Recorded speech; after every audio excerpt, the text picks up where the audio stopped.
పరలోకమందున్న మా తండ్రి, మరికొన్ని సంగతులు మాకు వినిపించండి. కొన్ని వారాలుగా క్రమానుగతంగా బైబిల్ యొక్క తండ్రి విశేషమైన చరిత్రను తండ్రి మేము నేర్చుకుంటున్నాం. తండ్రి సంఘానికి, సమాజానికి, మా ఆత్మీయ జీవితానికి వాక్యం వెనుకున్న తండ్రి అనేక సంగతులు మేము ఎలా అర్థం చేసుకుని వాక్యంలోంచి తండ్రి సారమును మేము ఎలా గ్రహించాలో ప్రయత్నం చేస్తున్నాం. మీరే మాకు సహాయకులుగా తండ్రి, తోడుగా, నీడగా తండ్రి మమ్మల్ని నడిపిస్తున్నారు. అందుని బట్టి స్తుతులు. మీ దయగల హస్తముల చేతనే మమ్మల్ని నడిపించి వాడుకోండి. పరోక్షంగా వింటున్న వారిని కూడా తండ్రి మీరే ఆశీర్వాదకరంగా మారుస్తారని అర్థిస్తూ క్రీస్తునామని ప్రార్థన సమర్పిస్తున్నాం తండ్రి, ఆమేన్. త్వరగా కొన్ని విలువైన సంగతులు విందాం. ఒకసారి మన ఇమేజ్ చూసి మన వాక్యంలోకి వెళ్దాం.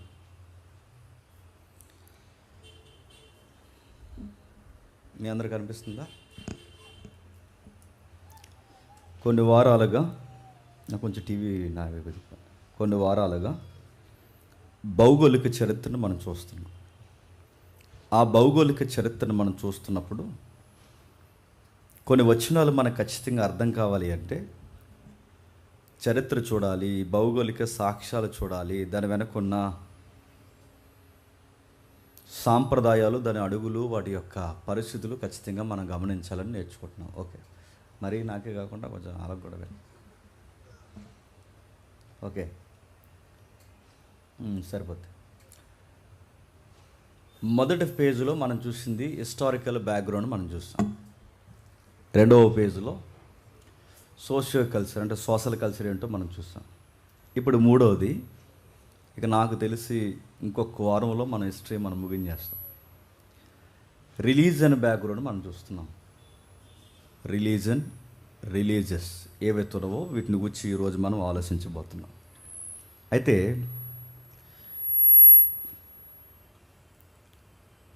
ఈ మత నేపథ్యాలు ఏవైతే ఉన్నావో సుమారు 3 భాగాలుగా విడదీస్తారు.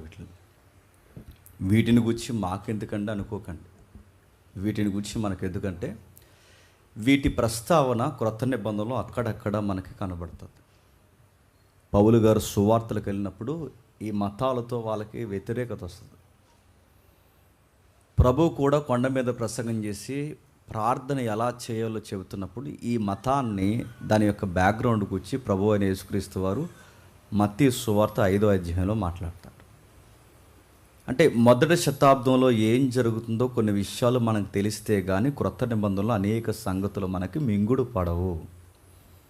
అందుకు మనం ఏం చేస్తున్నామంటే క్రొత్త నిబంధనలు అడుగులు వేసే ముందంటే మత్తయి సువార్త అంటే ఏంటో, మార్కు సువార్త అంటే ఏంటో, లూకా సువార్త ఏంటో, యోహాను ఏంటో, అపోస్తులు, పత్రికలు, ప్రకటన గ్రంథం వరకు క్రొత్త నిబంధన అంటే ఏంటో తెలుసుకునే ముందు, అంటే ఒక్కొక్క పుస్తకం ఒక్కొక్క బ్యాక్గ్రౌండ్ మనం తెలుసుకునే ముందు మనం చేసే ప్రయత్నం పునాది సత్యాలుగా ఆ 400 సంవత్సరాల్లో ఏం జరుగుతుందో చూస్తున్నాం. ఏ 400 సంవత్సరాలు?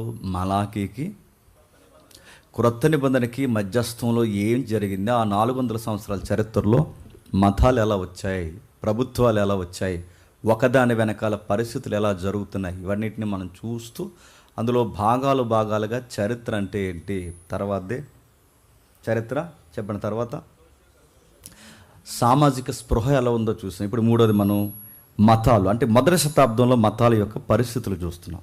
అందులో 3 భాగాలుగా విడదీస్తారు. అందులో మొదటిది రోమీల మతాలు, రెండవది రోమీల మతాలలోని తత్వాలు, మూడవది యూదుల యొక్క మత భావజాలాలు. ఈ మూడింటిని విడదీసి మొదటి శతాబ్దంలో జరుగుతున్న ఆ కల్చర్ని మన కాలం ముందుకు తీసుకొస్తారు చరిత్రకారులు. దాన్నే హెలెనిస్టిక్ రోమన్ రిలీజియన్స్ అంటారు. రెండవది హెలెనిస్టిక్ రోమన్ థియాలజీస్ అంటారు. మూడవది జూస్ రిలీజియన్ అంటారు.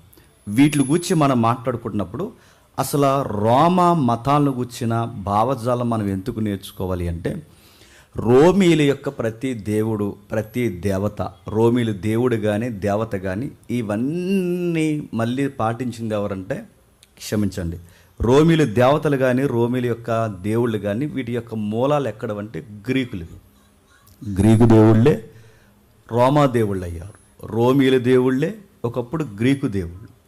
ఆ గ్రీకు దేవుళ్ళు, రోమిల దేవుళ్ళ సాంప్రదాయాలతో కొన్ని మతాలు ఏర్పడ్డాయి, వ్యక్తిగత మతాలు ఏర్పడ్డాయి, రహస్య మతాలు ఏర్పడ్డాయి. సెట్ అవుద్దా? ఇది కీసుమంటుంది. అవుద్దా? అంటే ఇది తగ్గించి కొంచెం మానిటర్స్ దగ్గర అయిందా? ఏదో చెప్పండిరా నాకు. ఇక్కడ ఉందా? Okay, right. సరే, కొంచెం క్లమ్జీగా ఉందో కొంచెం జాగ్రత్తగా వినండి. అందుకే కొంచెం డెడికేటెడ్గా సౌండ్ పట్ల అవగాహన ఉన్నవారు ఎవరుంటే ముందుకు రండి. ఒకరి మీద వదిలేస్తే ఇలానే ఉంటుంది పరిస్థితి. నాకు అందుకే ఏ పని ఒకరి మీద పెట్టడం అంటే నాకు చాలా కోపం వస్తుంది. ఎందుకంటే ఆడి బతిమలు ఆడాలి, ఆడిని గడ్డం పట్టుకోవాలి, అలా కాదు నాన్న, అది నాన్న అని ఇవన్నీ మనకి సెట్ అవ్వదు.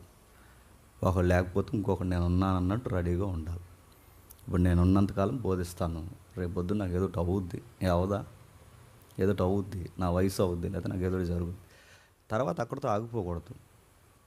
జేమ్స్ లేకపోతే ఇంకొకరు ఉంటారు, సురేష్ లేకపోతే ఇంకొకరు ఉంటారు, సుధాకర్ లేకపోతే ఇంకొకరు ఉంటారు, ఇక్కడ సౌండ్ ఎట్టువారు లేకపోతే ఇంకొకరు ఉంటారు. దేవుని పని ఒకటి వలన ఆగడం అనేది వాడికి మంచిది కాదు, సంఘానికి మంచిది కాదు. కాబట్టి నేర్చుకోండి.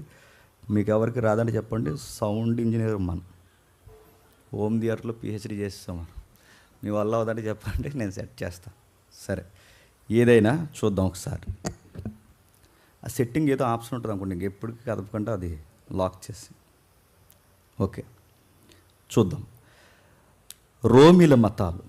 ఈ రోమిల మతాల గురించి మనం ఆలోచిస్తున్నప్పుడు రోమిల దేవుళ్ళు, గ్రీకు దేవుళ్ళు ఇంచుమించు ఒకలాగా ఉంటారు. రోమీలకి, గ్రీకులకి, యూదులకి తేడా ఏంటంటే రోమీలు, గ్రీకులు అందాన్ని ఆరాధిస్తారు. మాటలు అర్థమవుతుంది లేదు. అంటే ఈ ప్రకృతి అందాన్ని కానీ మనుషుల యొక్క సొగసును కానీ ఆరాధించడంలో రోమీలు భక్తి ఉంటుంది, లేదా గ్రీకులు భక్తి ఉంటుంది. మరి యూదులు దేన్ని ఆరాధిస్తారంటే అందాన్ని ఆరాధించరు, పరిశుద్ధతను ఆరాధిస్తారు. అంటే వీళ్ళ వర్షిప్కి వాళ్ళకి తేడా ఏంటంటే వీళ్ళ బ్యూటీకి ప్రథమ స్థానం ఇస్తారు, వీళ్ళ బ్యూటీకి కాదు, లైఫ్లో హోలీనెస్కి పెద్ద పెట్టేస్తారు. వీళ్ళకి దానికి అంత తేడా ఉంది. ఈ రెండిటి మధ్య ఆ రోజుల్లో క్రైస్తవ్యం ఊపందుకుంది. అంటే అప్పుడే వచ్చిన క్రైస్తవ్యం వీటన్నిటికీ సరి అయిన జవాబు అయిపోయింది. అంటే ఆ మతాలు అప్పటికే బాగా సీనియర్స్ అయిపోయి ఏమున్నాయి ఆ మతాలు అంటే కొంచెం మనకు తెలియాలి. అంటే మీకు జాగ్రత్తగా కొన్ని విషయాలు చెప్తాను, వినండి. ఆ రోజుల్లో గ్రీకుల దేవుళ్ళకి ఒక దేవుడు ఉండేవాడు. ఒలింపిక్స్ తెలుసుగా, ఒలింపిక్ గేమ్స్ తెలుసుగా, అలా వినండి, చివరికి అక్కడికి వెళ్తాం. ఈ ఏదైతే ఆ రోజుల్లో దేవుళ్ళు ఉండేవారు, గ్రీకులలో దేవుళ్ళకి దేవుడు ఎవరంటే జూయిస్. ఎవరు? జూయిస్ దేవుడు. చూడండి ఒకసారి స్క్రీన్ మీద వేస్తారు. ఆ దేవుళ్ళలో ఒక దేవుడు జూయిస్ దేవుడు అయితే ఈ దేవుని గురించిన ప్రస్తావన అపోస్తుల కార్యంలో ఉంటుంది. దీని గురించి మనం ఎందుకు తెలుసుకోవాలి? రాడా? జూయిస్ దేవుని గురించి మనం చూద్దాం ఒకసారి. చూడండి, ఈ జూయిస్ దేవుడు అంటే దేవుళ్లకు దేవుడు. అంటే మీకు అర్థం కావాలి, నేను కొన్ని పదాలు లైవ్లో నేను చెప్పలేను. ఎప్పుడైనా సనాతన దేవుళ్ళు, గ్రీకు దేవుళ్ళు అనే టాపిక్ ఎప్పుడైనా ఇండోర్లో మనం మాట్లాడుకుందాం, మీకు అంత ఆసక్తిగా ఉంటాయి. అయితే దేవుళ్లకు దేవుడు అంటే సృష్టిని, దేవుళ్ళని, కనబడని ప్రతి దాన్ని సృష్టించిన దేవుళ్లకు దేవుడు అంటే హెడ్ ఆఫ్ ది డిపార్ట్మెంట్ అన్నమాట. ఇండియాలో ఎవరో ఉంటారు, ఈయన చెప్పకండి, ఆయన అన్నమాట. అంటే అక్కడ ఒరిజినల్ అది. అక్కడ ఒరిజినల్ ఎవరంటే ఈయనే, జూయిస్. అంటే గ్రీకుల్లో జూయిస్ అంటారు. గ్రీకులు జూయిస్ దేవుడు అంటే మరి రోమీలు ఏమంటారు? కొంచెం పేరు మార్చారు. రోమీలు ఏమంటారంటే రోమీలు జూపిటర్ అంటారు. ఎక్కడో విన్నాం, ఇది ఎక్కడో చదివాం అపోస్తుల కార్యంలో. చూస్తారు ఒకసారి, చూడండి ఒకసారి. అపోస్తుల కార్యములు 14వ అధ్యాయం, అపోస్తుల కార్యములు 14వ అధ్యాయం 12వ వచనం. అపోస్తుల కార్యములు 14వ అధ్యాయం 12వ వచనం. జన సమూహములు పౌలు చేసిన దానిని చూసి దేవతలు మనుష్య రూపము దాల్చిరి మన యొద్దకు దిగి వచ్చి ఉన్నారు, కేకలు వేసి జొపతి అనియు హెర్మే ఫుట్ నోట్ ఇచ్చాడు కింద, బృహస్పతి. ఆ పైన బృహస్పతిని ఏమంటారు చెప్పండి? జూపిటర్ అంటారు. అంటే జూపిటర్ అంటే దేవుడట, దేవుళ్ళ దేవుడు మన దీపానికి వచ్చేసాడు, దేవుళ్ళ దేవుడు మన దీపంలో దిగాడు, దేవుళ్ళో దేవుడు గనకే దేవుడు మానవ ఆకారంలో ఎల్లోకి వచ్చాడు గనక ఇన్ని అద్భుతాలు జరుగుతున్నాయి. ఇతను ఇన్ని అద్భుతాలు చేయగలుగుతాడంటే ఈయన మానవ ఆకారంలో ఉన్న దేవుడు. ఈ దేవుడు ఎవరో కాదు, బృహస్పతి, జూపిటర్ అన్నారు. అంటే రోమీలేమో జూపిటర్ అని పిలుస్తారు, గ్రీకులేమో జూయిస్ అని పిలుస్తారు. అంటే సౌండ్ వేరైనా, అంటే అక్కడ వాళ్ళు అలా పిలిచినా ఇక్కడ ఎలా పిలిచినా దేవుడు ఒక్కడే. అంటే పేర్లు మారే తప్ప చెప్పండి దేవుడు ఒక్కడే. మీకు మధ్య అనిపించే ఒక మాట చెప్పిన, కార్లకి, బైకులకి, ఎలక్ట్రికల్ వాహనాలకి పెట్టే పేర్లు ఎక్కడే అనుకుంటున్నారు? ఇలా టైప్ చేసి పెట్టారు అనుకోకండి, ఎక్కడే అనుకుంటున్నారు? గ్రీకు దేవుళ్ళ పేర్లు. జూపిటర్ బైక్ ఉందా లేదా? జూపిటర్ కారు ఉందా లేదా అని అడుగుతున్నాడు. అంటే జూపిటర్ అంటే దేవుళ్ళకి దేవుడు ఆ జూపిటర్ అయితే వాహనాలకు వాహనం ఈ జూపిటర్ అన్నమాట. మనకి అది కంపెనీ అలా పెడుతుంటుంది. అంటే ప్రతి దానికి ఫిలాసఫీ ఏంటంటే దేవుళ్ళ పేర్లే పెట్టారు. ఇప్పుడు బాగా వినండి, జూపిటర్ దేవుడు అంటే ప్రధాన దేవుడు అయితే, రెండవది జూపిటర్కి వైఫ్ ఉండాలో వద్దా అంటే వాళ్ళ ఫిలాసఫీలో వాళ్ళకి వైఫ్ ఉంది. ఆయన గారి యొక్క వైఫ్ ఎవరంటే హెరా, వైఫ్ ఆఫ్ జూయిస్. అంటే ఈమె ఎవరు? ఈమె ఏం చేస్తుంది? ఆయనకి వైఫ్ ఉంటుంది ఫస్ట్. రెండోది ఏం చేస్తుంది అంటే ఆవిడ కోపం ఎక్కువ, ఎప్పుడు ఆవిడ కోపం రాకుండా చూసుకుంటుంటాడు ఈయన. ఎవరు? మీకు ఈ స్టోరీ వింటుంటే మీకు ఏదో గుర్తు రావాలి. ఆ గుర్తొచ్చిన అలాగే మనసులో పెట్టుకోవాలి, బయటికి చెప్పకండి. మీకు గుర్తొస్తుంది లేదో, ఆవిడ కోపం వస్తే చెప్పండి డ్యాన్స్ చేస్తుంది. ఆ డ్యాన్స్ చేసిందంటే నేచర్ ఒక్కసారే చెప్పండి. ఎవరని అడగండి. నేను ఇక్కడ మిథాలజీ మాట్లాడట్లేదు, బాగా వినండి. నేను ఇక్కడ మైథాలజీ మాట్లాడలేదు, ఇక్కడ మిథాలజీ మాట్లాడలేదు, ఇక్కడున్న రిలీజన్స్ మాట్లాడలేదు. వాటి ఆరిజిన్ చెప్తున్నాను, బాగా వినండి. వాటి మూలం ఏదైతే ఉందంటే ఆవిడని ఎప్పుడూ శాంతింప చేయలేదు. ఎందుకంటే ఆవిడ స్వర్గదేవత. హెరా దేవత అంటే స్వర్గం ఎప్పుడు శాంతి సమాధానత ఉండాలంటే అమ్మగారు, మేడం గారు అలా ఉండాలి. ఆవిడకి ఎంటర్టైన్మెంట్ అప్పుడప్పుడు వేయాలి. ఆవిడ ఎంటర్టైన్మెంట్ అప్పుడప్పుడు ఆవిడ స్వీకరిస్తుంది. ఆవిడ కొన్ని వాహనాలు ఉంటాయి, ఆ వాహనం మీకు టక్కన స్ట్రైక్ అవుతుంది చూడండి. ఆవిడ వాహనం ఎవరంటే ఆవు. అడగండి ఎవరని. ఆవిడ వాహనం ఆవు, రెండో వాహనం నెమలి, మూడో వాహనం దానిమ్మ పండు. మీకు ఇవన్నీ ఎక్కడో చూసినట్టు అనిపిస్తున్నాయి. నేను ఎక్కడో చెప్పట్లేదండోయ్, గ్రీకులోయే చెప్తున్నారండోయ్. దీని మీద ఎవరైనా డిబేట్ చేసినా, అపోజిషన్గా నిలబడినా, డిఫెన్స్ ఇచ్చినా ఇది ట్రూత్. ఇది మనం తెచ్చింది కాదు. మనం చెప్పకముందే గూగుల్ తల్లిలో కూడా పొంకాలు ఉన్నాయి. గూగుల్ తల్లి చెప్పకముందే గ్రీకు ఫిలాసఫర్స్ పొంకాలు ఇంతంత పుస్తకాలు రాశారు. దాన్ని ఎవడైనా కాదనగలడా? అందుకే చెప్తున్నా చూడండి. హెరా జూయిస్ వైఫ్ అన్నమాట. ఈవిడ ఏం చేస్తుందంటే స్వర్గానికి దేవత. ఈ స్వర్గానికి దేవత స్వర్గాన్ని పరిపాలిస్తుంది. ఎప్పుడు ఈవిడ కోపం రాకూడదు. కోపం వస్తే ఏం చేస్తుంది అంటే కన్ను ఎర్రచేస్తుంది. ఒక్కసారి స్వర్గం ఎర్రగా మారిపోద్ది అనమాట. అందుకే ఎప్పటికప్పుడే జూయిస్గా ఆవిడే అందగత్తే. ఎవరైతే ఉన్నారు నిజంగానే అందగత్తే ఆవిడ. ఆల్ ట్రెండ్లో అందానికి పేరు ఆవిడే, స్వర్గానికి పేరు ఆవిడే, నెమల మీద కూర్చుని అందంగా నడిచేది ఆవిడే. అన్నిటికీ మూలం ఏంటంటే స్త్రీ దేవతలందరికీ చెప్పండి తల్లి. ఇవి ఎవరో గుర్తు రావాలి మీకు, ఆవిడే. అంటే స్త్రీ దేవతలకి తల్లి దేవత ఈవిడే. అంటే ఇప్పుడు చూడండి, జూయిస్కి భార్యగా ఉంటే ఆ భార్య వీళ్ళందరి దేవతలందరినీ పిల్లలు కనదన్నమాట. ఎన్ని కోట్లో అది ఇంక అడగండి నన్ను. అన్ని కోట్లు కన్నారన్నమాట. ఆ కన్న వాళ్ళందరికీ ఏలే తల్లిదండ్రులు. తర్వాత మరి ఇతనికి తమ్ముడు ఉన్నాడు. ఎవరికి? జూయిస్కి. ఈ జూయిస్కి ఎవరైతే తమ్ముడు ఉన్నాడో, జూపిటర్కి తమ్ముడు ఉన్నాడో, ఆ తమ్ముడి పేరు ఏంటంటే ప్రొసీడిన్ అంటారు. ఈవిడ కాదు, ప్రొసీడిన్. ఈవిడెవరు? ఎలా వచ్చింది తర్వాత? ఆవిడేనా? ఎవరు? Hera. Okay, right, Hera. Okay, అంటే ఆవిడ కొంచెం ఇందాక డ్రెస్సులు సరిగా లేవని అది డౌన్లోడ్ చేసాను, అందుకు లేట్ అయింది. వాళ్ళు తినంగా బట్టలు వేసుకోరు ఏటో మరి. మీరు గ్రీకు దేవుళ్ళని కానీ మొగోళ్ళని కానీ ఒక్కడ తినంగా బట్టలు ఉండవండి. అలా బట్టలు ఉండకపోవడమే దైవత్వం వాళ్ళకి. ఇంకెవరైనా ఏంటని అడగండి. సరే, ఏదైతే ఉందో ఆ తర్వాత హెరాకు తర్వాత అంటే ఈవిడికి మరుదు ఉన్నాడు అన్నమాట. అంటే ఇక మరుదు అంటే వాళ్ళ ఆయనకి చెప్పండి తమ్ముడు. ఇవన్నీ ఎందుకు చెప్తున్నాను వినండి. అపోస్తులు వీటితో ఫైట్ చేశారు.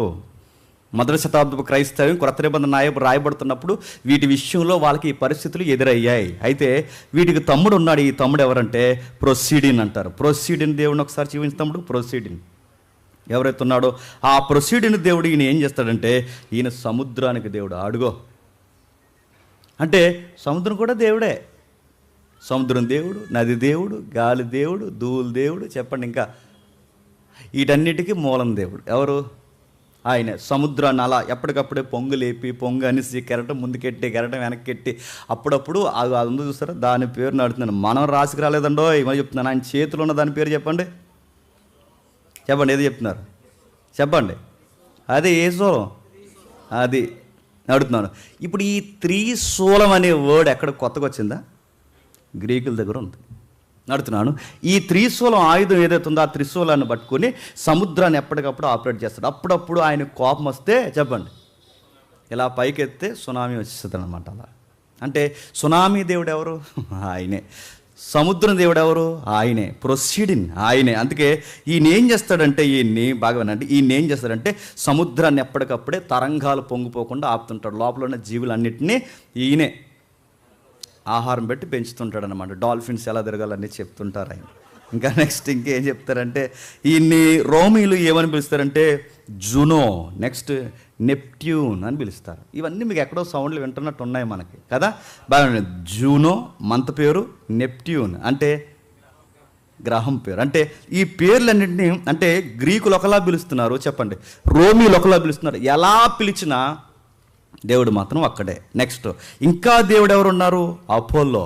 ఇతను చూడండి ఒకసారి, ఇది ఎక్కడో విన్నాం. అపోల్లో 1, అపోల్లో 2, అపోల్లో 11, అపోల్లో అనగానే నాసా వాళ్ళు స్పేస్ ర్యాకెట్లకి పెట్టిన పేరు. బాగానండి, అపోల్లో అంటే నాసా ఉందిగా, national aeronautics and space administration, America వాడిది. అది ఏదైతే ఉందో ఆ స్పేస్లో ర్యాకెట్లు ఎగరేసినప్పుడు అతగాడి పేరే పెడతారు. ఎందుకంటే అతగాడు మ్యాజిక్లు చేస్తాడు.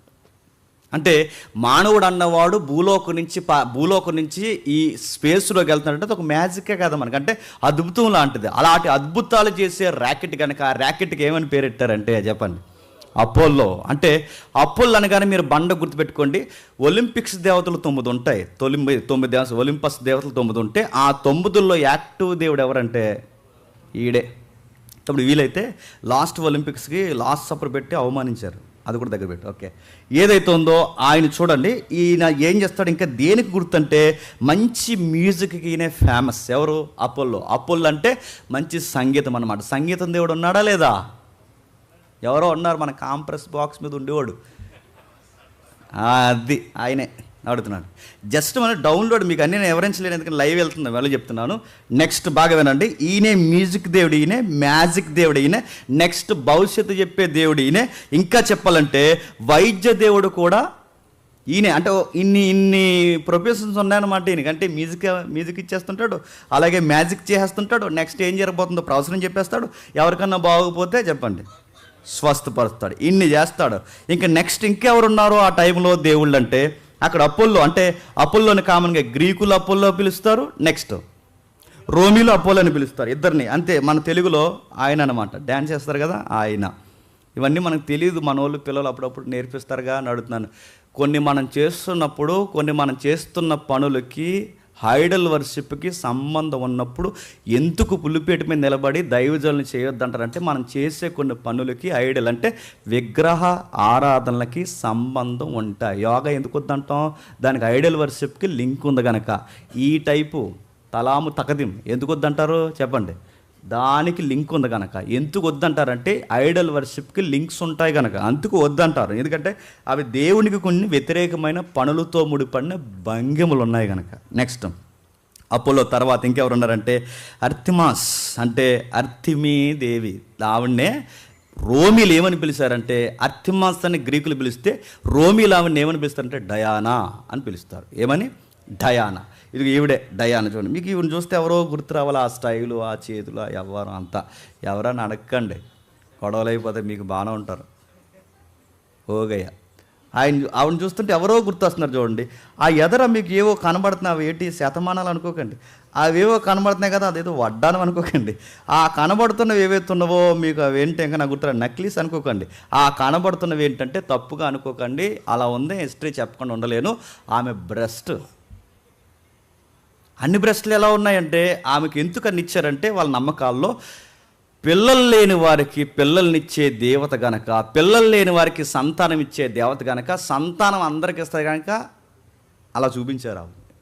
అందుకే చూడండి, ఆవిడకి ఎన్ని రకాల బ్రెస్ట్ కనబడేలా పెట్టారు చూడండి. నెక్స్ట్ నక్లీస్గా అన్నీ చూపించారు. ఈమె ఏం చేస్తుందంటే ఈ డయానా అన్నిటికీ వింతైన ఆపద మొక్కుల దేవతగా పిలువబడింది. మీకు ఇంకా డౌట్ వస్తే ఓల్డ్ 7 వండర్స్ అని ఉంటాయి. ఓల్డ్ 7 వండర్స్లో అవి టెంపుల్, ఓల్డ్ 7 వండర్స్లో ఫేమస్ టెంపుల్.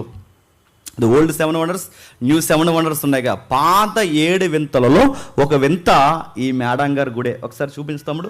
ఇప్పటికీ మీరు చూడండి, ఆ మేడం గుడి ఏదైతే ఉందో డయానా పేరు బాగుందని గూగుల్లో చూసి సెట్టేసుకోకండి. ఈవిడ పేరే, ఎందుకంటే బ్రిటిష్ రాణి పెట్టుకున్నారు కదా, ఆవిడ పేరు నడుతున్నాను. ఈవిళ్ళ పేర్లే అంటే బాగా వినండి. డయానా అనగానే అర్తిమీ దేవి. ఈవిడ ఏం చేస్తుంది అంటే సంతానాన్ని ఇస్తుంది, అభివృద్ధి కలిగిస్తుంది, ప్రాస్పరిటీకి ఫేమస్ ఆవిడే. అందుకే ఆవిడ గుడి ఆ రోజుల్లో చాలా ఫేమస్ అన్నమాట. ఇప్పటికీ మీరు అర్తిమీ దేవి టెంపుల్ అని మీరు గూగుల్లో కొట్టండి, ఎంత వింతగా ఉంటుందో. ఆ రోజుల్లో పెద్ద పెద్ద స్తంభాలు వేసి ఆ స్తంభాల మీద ఈ గుడులు కట్టడం అనేది ఆ రోజుల్లో చాలా ఫేమస్ అన్నమాట. ఇంకా మీకు బాగా అర్థం కావాలంటే ఆ రోజుల్లో డయానా గుడి కట్టినప్పుడు వాళ్ళు కట్టిన కన్స్ట్రక్షన్ విధానం చూస్తే ఈ రోజుకి ఆశ్చర్యం అనిపిస్తుందట. అందుకే డయానా టెంపుల్ ఈ రోజుకి వింతగా పాత 7 వింతల్లో ఒక వింత అయింది. అదే వింత. చూసారా ఎలా ఉందో? పాత 7 వింతల్లో ఆ కట్టడం కానీ ఆ లోపల ఎక్కడో ఉంటుందన్నమాట డయానా. ఇప్పుడు చూసాం కదా విగ్రహం, ఆ లోపల ఎక్కడో గర్భగుళ్ళు ఉన్నట్టు ఉంటుంది. ఆ గర్భగుళ్ళ బయట కన్స్ట్రక్షన్ చూడడానికి ఆ రోజు తండాలకు వచ్చారట. ఈ కన్స్ట్రక్షన్కి బాగా వినండి, ఈ కన్స్ట్రక్షన్ చూడడానికి జనాలు వస్తే ఈ ఏరియాకి చాలా నమ్మకాలతో వచ్చేవారట. ఎంత నమ్మకాలతో వచ్చేవారంటే ఇక్కడికి వెళ్తే అన్ని మంచి పనులు జరుగుతాయి. సంతానం లేని వారికి సంతానం, వ్యాపారం లేని వారికి వ్యాపారం, వైద్యం కావాల్సిన వారికి వైద్యం. ఆ రోజుల్లో ఆపద మొక్కులు దేవత కనుకే ఆ దేవత బాగా అక్కడ ఫేమస్ అయిపోయింది. జనాలకు ఉండే జబ్బు ఏంటంటే ఇదిగో పులి అంటే చెప్పండి, అదుగో తోకంటారు. ఇంకొకటి అడ్వాన్స్ అయిపోయి ఏమంటాడంటే రాత్రి మా బాత్రూమ్ గడికి వచ్చింది అంటాడు. పులి నడుతుంది, ఇదిగో పులి అంటే అదిగో తోకంటారు, అదిగో మా ఇంటికి వచ్చింది అంటారు. అలాగే ఇక్కడ జరిగింది లేదు, పాడు లేదు, జనాలు ప్యాకింగ్ చేస్తారు. అన్ని పబ్లిసిటీల కన్నా మంచి పబ్లిసిటీ ఏంటి చెప్పిన మౌత్ పబ్లిసిటీ వెళ్ళిపోయింది. ఆ రోజుల్లో బాగా వెళ్ళింది, బాగా మాట్లాడుకున్నా. సడన్గా ఆ టెంపుల్లో వస్తున్న రాబడి తగ్గిపోయింది. ఎందుకు రాబడి తగ్గిపోయింది? ఆ రోజుల్లో గవర్నమెంట్ టేకప్ చేసింది ఆ గుడిని. బాగా వినండి, మన రాష్ట్రం విడిపోయిన టైంలో తిరుపతి మాదంటే మాదని ప్రభుత్వాలు కొట్టుకున్నాయా లేదా? ఎందుకు? రాబడి ఎక్కువ కనుక ప్రభుత్వాలు అలాంటి గుడుల్ని టేకప్ చేస్తాయి. ఆ రోజుల్లో కూడా ఆ గుడిని ఇప్పుడు బాగా వినండి, ప్రపంచంలో అత్యధిక ఆదాయం వచ్చే టెంపుల్ ఇటలీలో పోప్ ఉండేదైతే రోమన్ క్యాథలిక్ టెంపుల్ అయితే రెండోది చెప్పిన తిరుపతి. అందుకే రాష్ట్రాన్ని కొనేసే గుడులు, దేశాన్ని కొనేసే గుడులు, ప్రభుత్వాన్ని పాలించేసే గుడులు ఆ రోజుల్లో అర్తిమీదేవి గుడి. అలాంటి గుడిని ఒక్కసారిగా జనాలు రావడం ఆగిపోయారట. జనాలు రావడం ఆగిపోతే లోపల ట్రెజరీ తగ్గిపోయింది. ట్రెజరీ ఎప్పుడైతే తగ్గిపోయిందో బయట దుకాణాలు పెట్టారుగా, దుకాణాల్లో వ్యాపారం కూడా తగ్గిపోయింది. ఇటు దుకాణాల్లో వ్యాపారం తగ్గిపోయింది, లోపల ట్రెజరీ తగ్గిపోయింది. ఇంత తగ్గిపోవడానికి కారణం ఏంటంటే పబ్లిక్ రావడం ఆగిపోయారు. పబ్లిక్ ఎందుకు రావడం ఆగిపోయారంటే కారణం ఒకటే, ఆ ఏరియాకు ఒక ఆయన వచ్చారు. చెప్పండి, అపోస్తలుడైన పౌలు. ఆయన వలన కేవలం ఆయన చేసిన లాజికల్ ప్రసంగాలు ఏంటంటే చేతులతో చేయబడినవి దేవుళ్ళు కాదనియో, మనం సృష్టించుకున్నది సృష్టికర్త కాదనియో, కొయ్య, చెక్క, ఎండి, బంగారము, రాయి, శిల్పాలలో దేవుడు ఉండడనియో, దేవుడు అన్నవాడు ఈ ప్రపంచానికి కావలు ఉండి మనల్ని పరిపాలిస్తున్నాడు. ఆయన యందు ఉనికి కలిగి ఉన్నాం, చలించుచున్నాం, ఆయన యందే మనం జీవించుచున్నాం. ఆయన మన వలన సేవింపబడేవాడు కాదు, కానీ మనమే ఆయన సేవించవలసిన వారమై ఉన్నాం. ఆయన మన దగ్గర తీసుకునేవాడు కాదు, కానీ మనమే ఆయన దగ్గర తీసుకునేవలసిన వారు ఉన్నాం. సృష్టికర్త సృష్టము కాడని ఎప్పుడైతే లాజికల్ మెసేజ్ చెప్పాడో, జనాల్లో ఎప్పుడైతే థాట్స్ లాజిక్ స్టార్ట్ అయింది, అరే నిజమేగా మనం చేసుకున్న దేవుడు ఎట్లా అవుతాడని చెప్పి జనాల్లో చైతన్యం వస్తే గుడికి వెళ్ళడం మానేశారు. ఎప్పుడైతే గుడికి వెళ్ళడం మానేశారో టెంపుల్ మూసేశారు. టెంపుల్ ఎప్పుడైతే మూసేశారో వ్యాపారవేత్తలందరూ పగట్టేశారు. ఎప్పుడైతే పగట్టారో ఆ పగబెట్టిన వ్యాపారస్తులందరికీ లీడర్గా వ్యవహరించింది ఎవరంటే అపోస్తల కార్యంలో డెమెత్రి. తెలుసు కదా మీకు, తెలిసినా తెలియకపోయినా చెప్పండి. తెలిసినట్టే రకరకాలుగా ఉంది ఈరోజు. ఓకే, డెమెత్రి ఎవరైతే ఉన్నారో ఈ డెమెత్రి యొక్క కార్యక్రమం మనకు తెలుసు. వ్యాపారం అప్పుడు ఆ రోజు 25,000 మందిని పోగేసాడట. ఎంతకు? 25,000 మందిని. ఎవరిని చంపేద్దామని రా అని అడిగితే పౌలు గారిని చంపేద్దామని 25,000 మందిని పోగేసి పౌలు గారిని చంపేద్దామని ప్లాన్ చేశారు. ఎందుకంటే ఒకడు కొడితే కేసు, ఇద్దరు కొడితే కేసు, ముగ్గురు కొడితే కేసు, 10 మంది కొడితే కేసు, అదే ఊరందరూ కలిసి కొడితే దొమ్మి. ఇప్పుడు చెప్పండి, దొమ్మిలో లేపేద్దాం. ఈ ప్లాన్ ఏదో బాగుందని చేయకండి. దొమ్మిలు కూడా వేద్దాం అని ప్లాన్ చేయకండి. అప్పుడు సెక్షన్లకు ఇప్పుడు ఫైనల్ సెక్షన్ వచ్చినాయి, ఊరందరూ కొట్టిన ఊరందరూ నాలుగు వేస్తారు ఏమనుకుంటున్నారు. అప్పుడులో దొమ్మి కేసులు ఏమవుతున్నాయి, ఆ రోజుల్లో దొమ్మి కేసులు ఏంటంటే ఒకటి కూడా తెగేసి ఇద్దరు కూడా తెగేసి కనుక A1 A2 A3 A4 A11 A12 ఉండేది. ఇప్పుడు అడుగుతున్నాను, అప్పుడు ఆ రోజుల్లో ఊరందరూ కలిసి కొడితే దొమ్మిలో 10, ఎందుకంటే వాళ్ళకి రైట్ లేదు కదా, వాళ్ళు చంపే హక్కు లేదు. మనం హిస్టరీలో చూసాం, రోమీలు చంపాలి తప్ప సామాన్యుడు అవడం ఇంకొక సామాన్యుని చంపడానికి వీల్లేదు కనుక దొమ్మిలో లేపేద్దామని ఒక నాటకశాలలో 25,000 మందిని కూర్చోబెట్టారు. ఆ నాటకశాలనే లాస్ట్ వీక్ మనం చూసాం, ఓపెన్ థియేటర్. ఆ ఓపెన్ థియేటర్లో ఈ టెంపుల్ కోసం గొడవ వస్తే ఈ టెంపుల్కి రాబడి తగ్గిపోయిందని పౌలు గారిని చంపేద్దాం అనుకున్నారు. ఆ టెంపుల్లో ఉన్న దేవత చెప్పండి, డయానా, ఆర్తెమీ దేవి. ఇంకా ఎవరున్నారంటే గ్రీకులో మరొక దేవుడు ఉన్నాడు. ఆ గ్రీకులో హెరేమస్, ఒకసారి తీయండి. హెరేమస్ ఎవరైతే ఉన్నారో ఈ హెరేమస్ అపోస్తుల కార్యములు 14:12 మనకు కనబడతాడు. హెరేమస్ ఎవరైతే ఉన్నాడో ఆడ అలా కూర్చున్నాడు సైలెంట్గా అనుకోకండి. హెరేమస్ అని హెరేమస్ ఎవరైతే ఉన్నాడో ఇతను చూడండి. హెరేమస్ దేవుడు స్వర్గానికి నరకానికి జనాలను తీసుకెళ్తాడు. నేను పెట్టిన ఫోటో ఒకసారి పెట్టండి.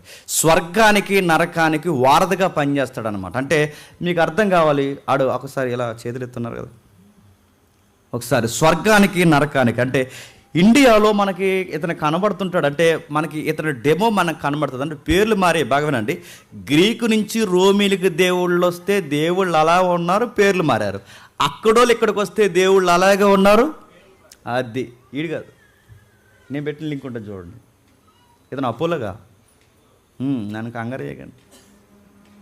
నెక్స్ట్ ఎవరైతే ఉన్నారో మీరు చూడండి. ఇతను తర్వాత ఇతను కాదు.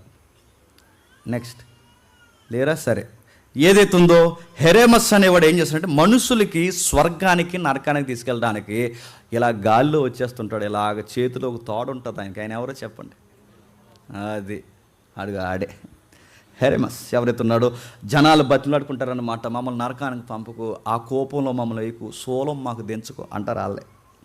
ఇంకెవరన్నా అడగండి. ఆడెవడంటే మన ఇండియాలో చెప్పండి, అక్కడెవడంటే హెరేమస్ ఏం చేస్తాడంటే అలా వస్తాడు. నీ ప్రాణం ఇప్పుడు తీసుకోవాలనుకుంటే లారీని పంపిస్తాడనమాట. నువ్వు అలా పడుకుంటే ఇలా నీకు తోడేస్తాడనమాట. ఎవరన్నా అడగండి.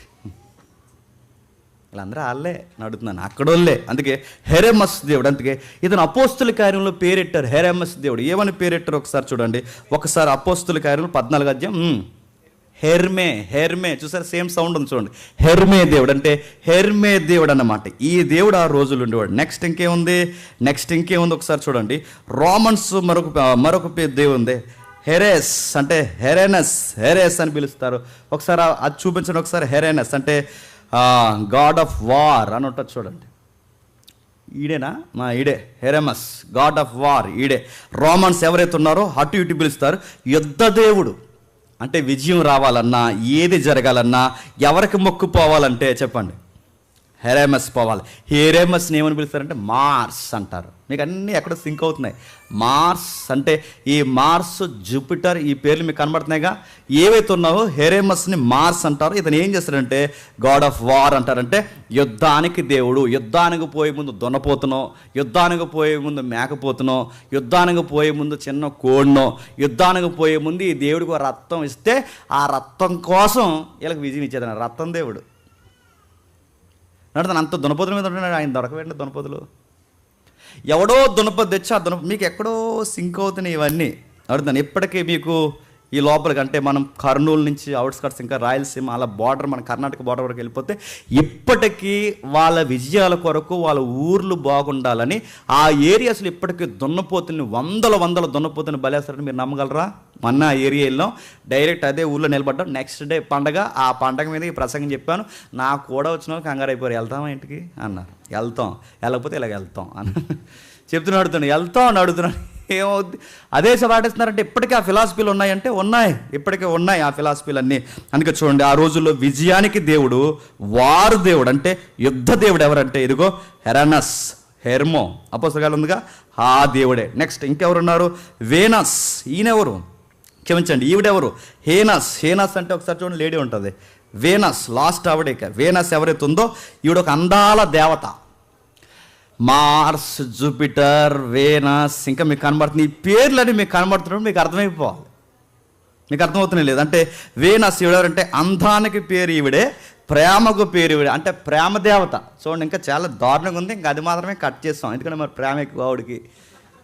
చూడండి, ఆ ఏరు వ్యవహారం ఇంకా మామూలుగా ఉండదు. ఇంకా ఆవిడ చూడండి, ఆవిడే ఎవరైతే ఉంది ఈవిడ ప్రేమ దేవత. ఆవిడ కళ్ళు కానీ ముక్కు కానీ ఆవిడ నడవడికి కానీ ఆవిడ అసలు మళ్ళీ అడుగుతున్నాను, అసలు వాకింగ్ ఈ స్టైల్లో చేయాలని ఇలా నిలబడి ఈ మోడల్స్ ఎవరో రాకముందే అసలు ఈ మోడలింగ్ స్టైల్లో అందానికి ప్రత్యేకలు ఎవరంటే గ్రీకు దేవుళ్ళు. అదిగో చూడండి, ఆవిడే చూడండి. ఇప్పుడు అదే కదండి మోడలింగ్లో ర్యాంప్ షో నడుస్తున్నప్పుడు అవేగా డ్రెస్సులు అడుగుతున్నాను.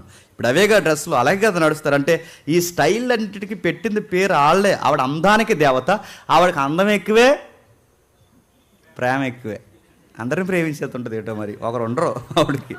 అందరిని ప్రేమించేస్తుంటుంది, అందరిని ప్రేమిస్తుంది ఆవిడ. అందుకే ఆవిడ ప్రేమ దేవత. నీకు ప్రేమ పుట్టాలన్నా ఆవిడకే ప్రార్థన చేయాలి. మా జంటని ఎలాగైనా కలుపు వేనా అని అడిగితే వీణ కలుపుతుంది అనమాట. ఆ రోజులు అవి నమ్మేవారు వాళ్ళు, అంటే అన్నీ నమ్ముతున్నారు. వీనస్ అంటే ప్రేమ దేవత. నెక్స్ట్ ఆ జంటకి సంతానం రావాలంటే ఇప్పుడు ప్రార్థన చేస్తే వెంటనే సంతానం. ఈ టెంపుల్ ఎక్కడుంటే చెప్పినా కొరింథీ పట్టణం చూసారా, ఆ కొరింథీ పట్టణంలో ఇవి బాగా ఫేమస్ అన్నమాట. ఇప్పుడు చెప్పండి, ఇంత బ్యాక్గ్రౌండ్ మనకి ఎందుకు తెలియాలంటే, ఇన్ని విషయాలు మనకి ఎందుకు అర్థం కావాలి, ఇన్ని సంగతులు మనకి ఎందుకు అర్థం కావాలంటే, ఇప్పుడున్న మెజారిటీ గ్రహాల పేర్లు ఏ పేర్లు చెప్పండి. భూమి కానీ ఆకాశం కానీ ఈ పేర్లన్నీ పిలుచుకుంటున్నాయి. వాటి మూలాల పేర్లు ఏవైతే ఉన్నావో, ఈ గ్రహాల పేర్లన్నీ జూపిటర్, వేనస్, మార్స్ ఏవైతే ఉన్నావో ఈ పేర్లన్నీ ఇప్పుడు నవగ్రహాలని పిలుచుకుంటున్నామే. ఈ నవగ్రహాల పేర్లన్నీ ఏ దేవుడి పేర్లో తెలుసా? గ్రీకు దేవుళ్ళ పేర్లు. మన దేవుళ్ళ పేర్లు అనకండి, గ్రీకు దేవుళ్ళ పేర్లు. అంటే గ్రీకు దేవుళ్ళ పేర్లే నవగ్రహాలకు పెట్టారు.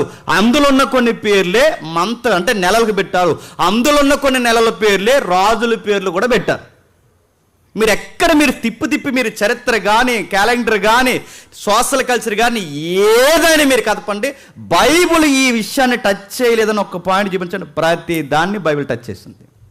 అంటే వాళ్ళ కల్చర్ ఎలా ఉందో బైబిల్ చెప్పింది, వాళ్ళ యొక్క ఫెయిత్ ఎలా ఉందో బైబిల్ చెప్పింది, వాళ్ళ సంగతులు ప్రతి దాన్ని ఎద్దేవ చేసిందంటే ఇన్ని మతాల మధ్య, ఇన్ని కులదైవాల మధ్య, ఇన్ని నమ్మకాల మధ్య, ఇన్ని గ్రహాల పేర్ల మధ్య, ఇన్ని రకరకాల నమ్మకాలు వెలసెడుతున్నప్పుడు క్రైస్తవ్యం దీన్ని దాటి బయటకు వచ్చిందంటే ఎంత వాస్తవం కాకపోతే వస్తుందండి. నడుతున్నాను. జూయిస్ లాంటి కథ అయితే యేసుప్రభుది జూయిస్ లాంటి కథ అయితే నడుతున్నాను. ఇంత దూరం రాజమండ్రి ఈరోజు కూర్చుని ఆయన గురించి మాట్లాడుకునేంత ఎవిడెన్స్ మనకు ఉంటుందా?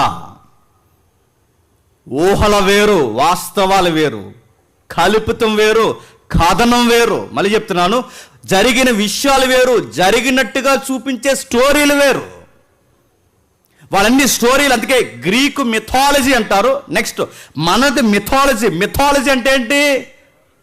ఊహించడం. ఇలా జరిగిందని ఒక కథని క్రియేట్ చేసుకోవడం, కథానాయకుని పెట్టుకోవడం, అది దానికి ప్రాక్టికల్గా ఏ ప్రూఫ్ లేకపోయినా దాన్ని నమ్మడం, దాన్ని మిథాలజీ అంటారు. మనది మిథాలజీ కాదు. చెప్పండి, మన దానికి జాగ్రఫికల్ ఎవిడెన్స్ ఉంది, హిస్టారికల్ ఎవిడెన్స్ ఉంది, సోషియో కల్చరల్ బ్యాక్గ్రౌండ్ నుంచి ఇది ఎలా వచ్చిందో ప్రతి దానికి బైబిల్లో ఎవిడెన్స్ ఉన్నాయి. ఇన్ని దేవతలు, ఇన్ని కులదైవాలు, ఇన్ని మత దైవాలు ఇన్ని ఎక్కువైపోయాయి. ఇవన్నీ ఆ రోజుల్లో దేనికి నమ్మేవారంటే ఇన్ని దేవుళ్ళని. ఇప్పుడు పొలిమేరు దేవతలు అంటున్నాగా, పొలిమేరు దేవత, పట్న దేవత, ప్రాకారం దేవత, యుద్ధ దేవత, సంతానం దేవత, ప్రేమ దేవత, సముద్రం దేవత, ఆకాశం దేవత, చంద్రుడి దేవత, సూర్యుడి దేవత, దేవత అడుగు అడుగున దేవతలు. ఇన్ని దేవతల మధ్య ఆ రోజు అపోస్తులు సత్యం పట్టుకుని నిలబడితే, నా మాట బాగానండి, సత్యం పట్టుకుని నిలబడితే ఆ రోజు సత్యం చెప్పిన దెబ్బకి ఒలింపిక్స్ ఆగిపోయాయి. మళ్ళీ చెప్తున్నాను, ఒలింపిక్స్లో ప్రధానమైన దేవతలు, ఒలింపిక్స్ కూడా చూద్దాం. ఒలింపిక్స్లో ప్రధానమైన దేవతలు 9 దేవతలు ఉంటే అందులో మెజారిటీ దేవతలు ఎందులో తెలుసా? గ్రీకు దేవుళ్ళే. ఇప్పుడు ఈ గ్రీకు దేవుళ్ళో వాళ్ళకి జ్యోతి వెలిగిస్తారు. అంటే ఈ ఒలింపిక్స్ ఎక్కడ స్టార్ట్ అయ్యాయి? పౌలు గారు ఒక రోజు ఎథెన్స్ వెళ్తారు. మీకు గుర్తుందిగా, అపోస్తలుల గారి 17 అధ్యాయంలో తీకండి. అపోస్తలుల గారి 17 అధ్యాయంలో ఒలింపిక్స్కి వెళ్తాడు, ఎథెన్స్కి వెళ్తాడు. ఆ ఎథెన్స్కి వెళ్ళినప్పుడు అక్కడ ఒక మాట ఉంటుంది. ఆ మాట ఏంటంటే అతి దేవతా భక్తి. అంటే దేవతలకు నిలయం ఏదంటే ఎథెన్స్లో దేవతలు ఎక్కువ, దేవుళ్ళు ఎక్కువ, నమ్మకాలు ఎక్కువ, బలిపీఠాలు ఎక్కువ.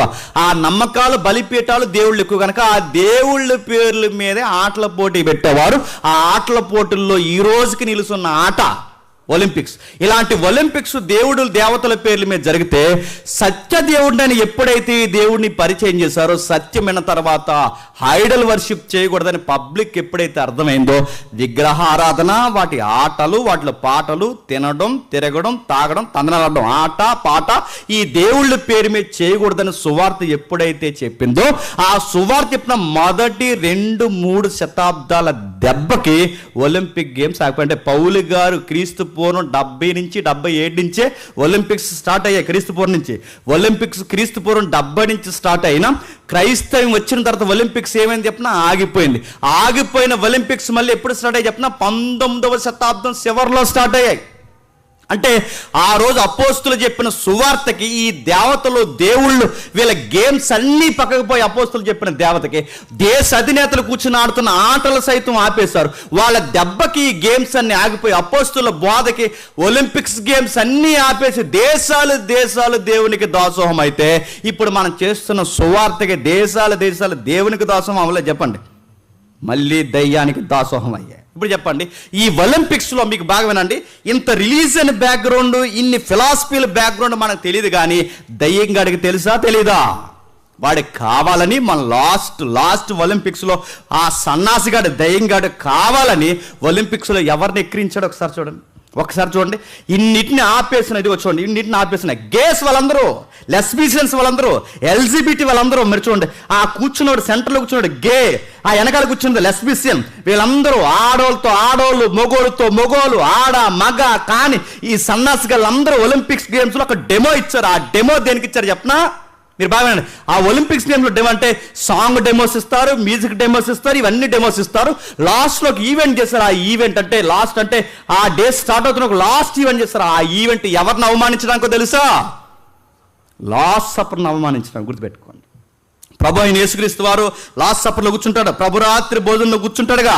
ఆ ప్రభురాత్రి భోజనంలో కూర్చుంటే అదిగో చూడండి, ఆ ప్రభురాత్రి భోజనంలో ప్రభు ప్లేస్లో దొన్నపోతును కూర్చోబెట్టారు చూడండి, అదిగో చూడండి. అంటే అక్కడ ప్రభు ప్లేస్ ఉన్నట ఒక ఎల్జీబీటీని కూర్చోబెట్టారట, యోహాన్ ప్లేస్లో ఒక ఎల్జీబీటీని కూర్చోబెట్టారట, ఒక గేని కూర్చోబెట్టారట, శిష్యులందరినీ గేస్గా చూపించారు. ప్రభువును కూడా, ఈ మాట నేను అనలేను, ఆయన అలాగానే ఎక్స్పోజ్ చేసి ఇన్ని దేశాలు కలిసి కూర్చుని ఒలింపిక్ గేమ్స్ మొన్న బ్రిటిష్లో జరిగింది, ఎక్కడ జరిగింది? లండన్లో జరిగిందా? ప్యారిస్లో జరిగింది.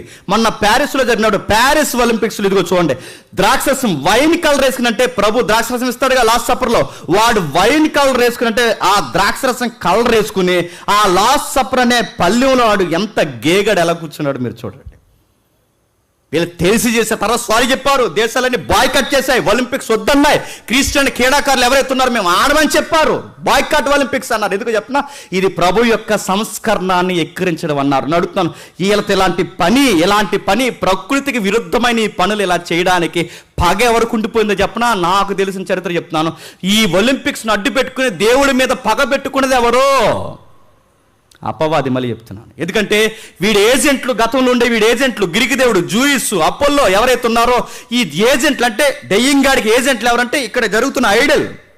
మీకు అర్థమవుతుందో లేదు? అంటే దయ్యంగాడికి ఏజెంట్లు ఇక్కడ ఐడల్. ఈ ఐడల్ ఏదైతే జరుగుతుందో ఈ ఐడల్ని అపోస్తులు వచ్చి తీసి పడేసరికి ఆ పగ, ఆ దెబ్బ గుర్తుండిపోయింది అనుకుంటా. అందుకే వాడు గుర్తుండిపోయిన వాడు ఏం చేస్తాడంటే అదే ఒలింపిక్స్ మీద ఎవరిని అవమానిస్తున్నాడు చెప్పండి. చూసారా, ఏ ప్రభు పేరు మీద అయితే ఒలింపిక్స్ ఆగిపోయాయో అదే ప్రభు పేరు చెప్పి ఇప్పుడు ఏం చేస్తున్నాడు చెప్పండి? అవమానిస్తున్నారు. ప్రతిసారి మీరు చూడండి, క్రిస్టియానిటీకి వ్యతిరేకమైన ఈవెంట్ ఏదో ఒకటి ఒలింపిక్స్లో జరుగుతుంది. మీకు ఇదే గుర్తు. ఇన్ని దేవతల్ని, ఇన్ని దేవుళ్ళని, ఇన్ని విలవేల్పుల్ని, ఇన్ని కులదైవాల్ని అపోస్తులు ఆ రోజు ఎదిరించి సత్యాన్ని స్థాపించారంటే స్థాపించారు. మనం ఊడిగిని చేస్తున్నాం, మళ్ళీ చెప్తున్నాను, మనం ఊడిగిని చేస్తున్నాం. ఆ రోజు ఎదిరించాలి వాళ్ళు, అంటే వాళ్ళ విశ్వాసాలకు ఎదురు నిలబడ్డారు, సత్యం ఇదని చెప్పారు. జనాల్లో చైతన్యం ఎప్పుడైతే వచ్చిందో సువార్త నమ్మి దేశాలు దేవునికి దాసోహం అయిపోయాయి. ఎంతమంది ఇలాంటి పనులు చేస్తే నడుతున్నాను. ఈ క్రైస్తవ అధినేతలందరూ ఒలింపిక్స్లో టికెట్ కొనుక్కున్నారంట. అడుగుతున్నాను, టికెట్ కొనుక్కున్న ఒలింపిక్స్లు అంటే అడుగుతున్నాను, నిజమైన ఆటగాళ్ళు, నిజమైన ఎవరైతే ఉన్నారో వాళ్ళందరూ ఏం చేస్తారు చెప్పిన? బాయ్ కట్ చేస్తాం, తీసిపడంటే నెక్స్ట్ డే మళ్ళీ ప్యారిస్ ఒలింపిక్స్ అధినేతలందరూ కలిసి వేదిక మీద క్షమాపణ చెప్పారు. అడుగుతున్నాను, చేయడం దేనికి, క్షమాపణ చెప్పడం దేనికంటే చెయ్యడం దేనికంటే వెనకుండి చేయించినోడు ఆడు, క్షమాపణ దేనికంటే రాబడిపోతుందని క్షమాపణ చెప్పారు. పౌలు గారు వస్తే రాబడి ఎలా పడిపోయిందో, సువార్త వచ్చి ప్రభుకు వ్యతిరేకమైతే ఒలింపిక్స్ మొత్తం నష్టపోతాయని క్షమాపణ చెప్పారు. వింతేడు చెప్పినా వాళ్ళ సారీ చెప్పినా మన ప్యారిస్ ఒలింపిక్స్కి వచ్చినంత నష్టం ఇంకెప్పుడు రాలేదు, గుర్తుపెట్టుకోండి. కొండం మానేస్తారు, టికెట్లు తీసుకోవడం మానేస్తారు. పెద్ద పెద్ద దేశాలన్నీ అపోజ్ చేశాయి, రానని చెప్పాయి. ఇప్పుడు చెప్పండి, ఇన్ని దేవతలు మొదటి శతాబ్దంలో రోమీలు గ్రీకులు ఆరాధిస్తున్నప్పుడు ఇప్పుడు కొత్తగా యేసుక్రీస్తు వారిని పరిచయం చేయాలంటే ఎంత సవాలుతో కూడుకున్న పరిచయం చేయాలి చెప్పండి.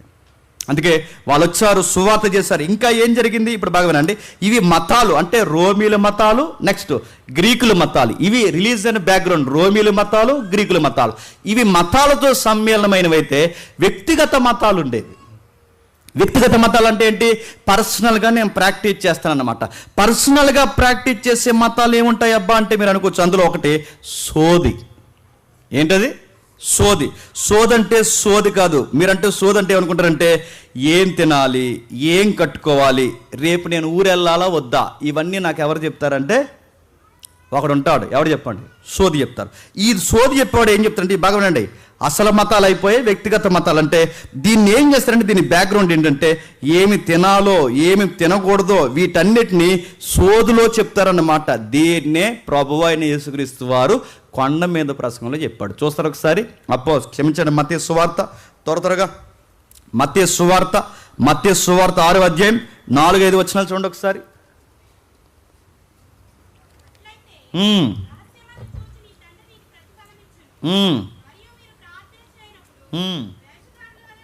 యాసదారుల వలె ఉండవద్దు, మనుషులకు కనబడవలనని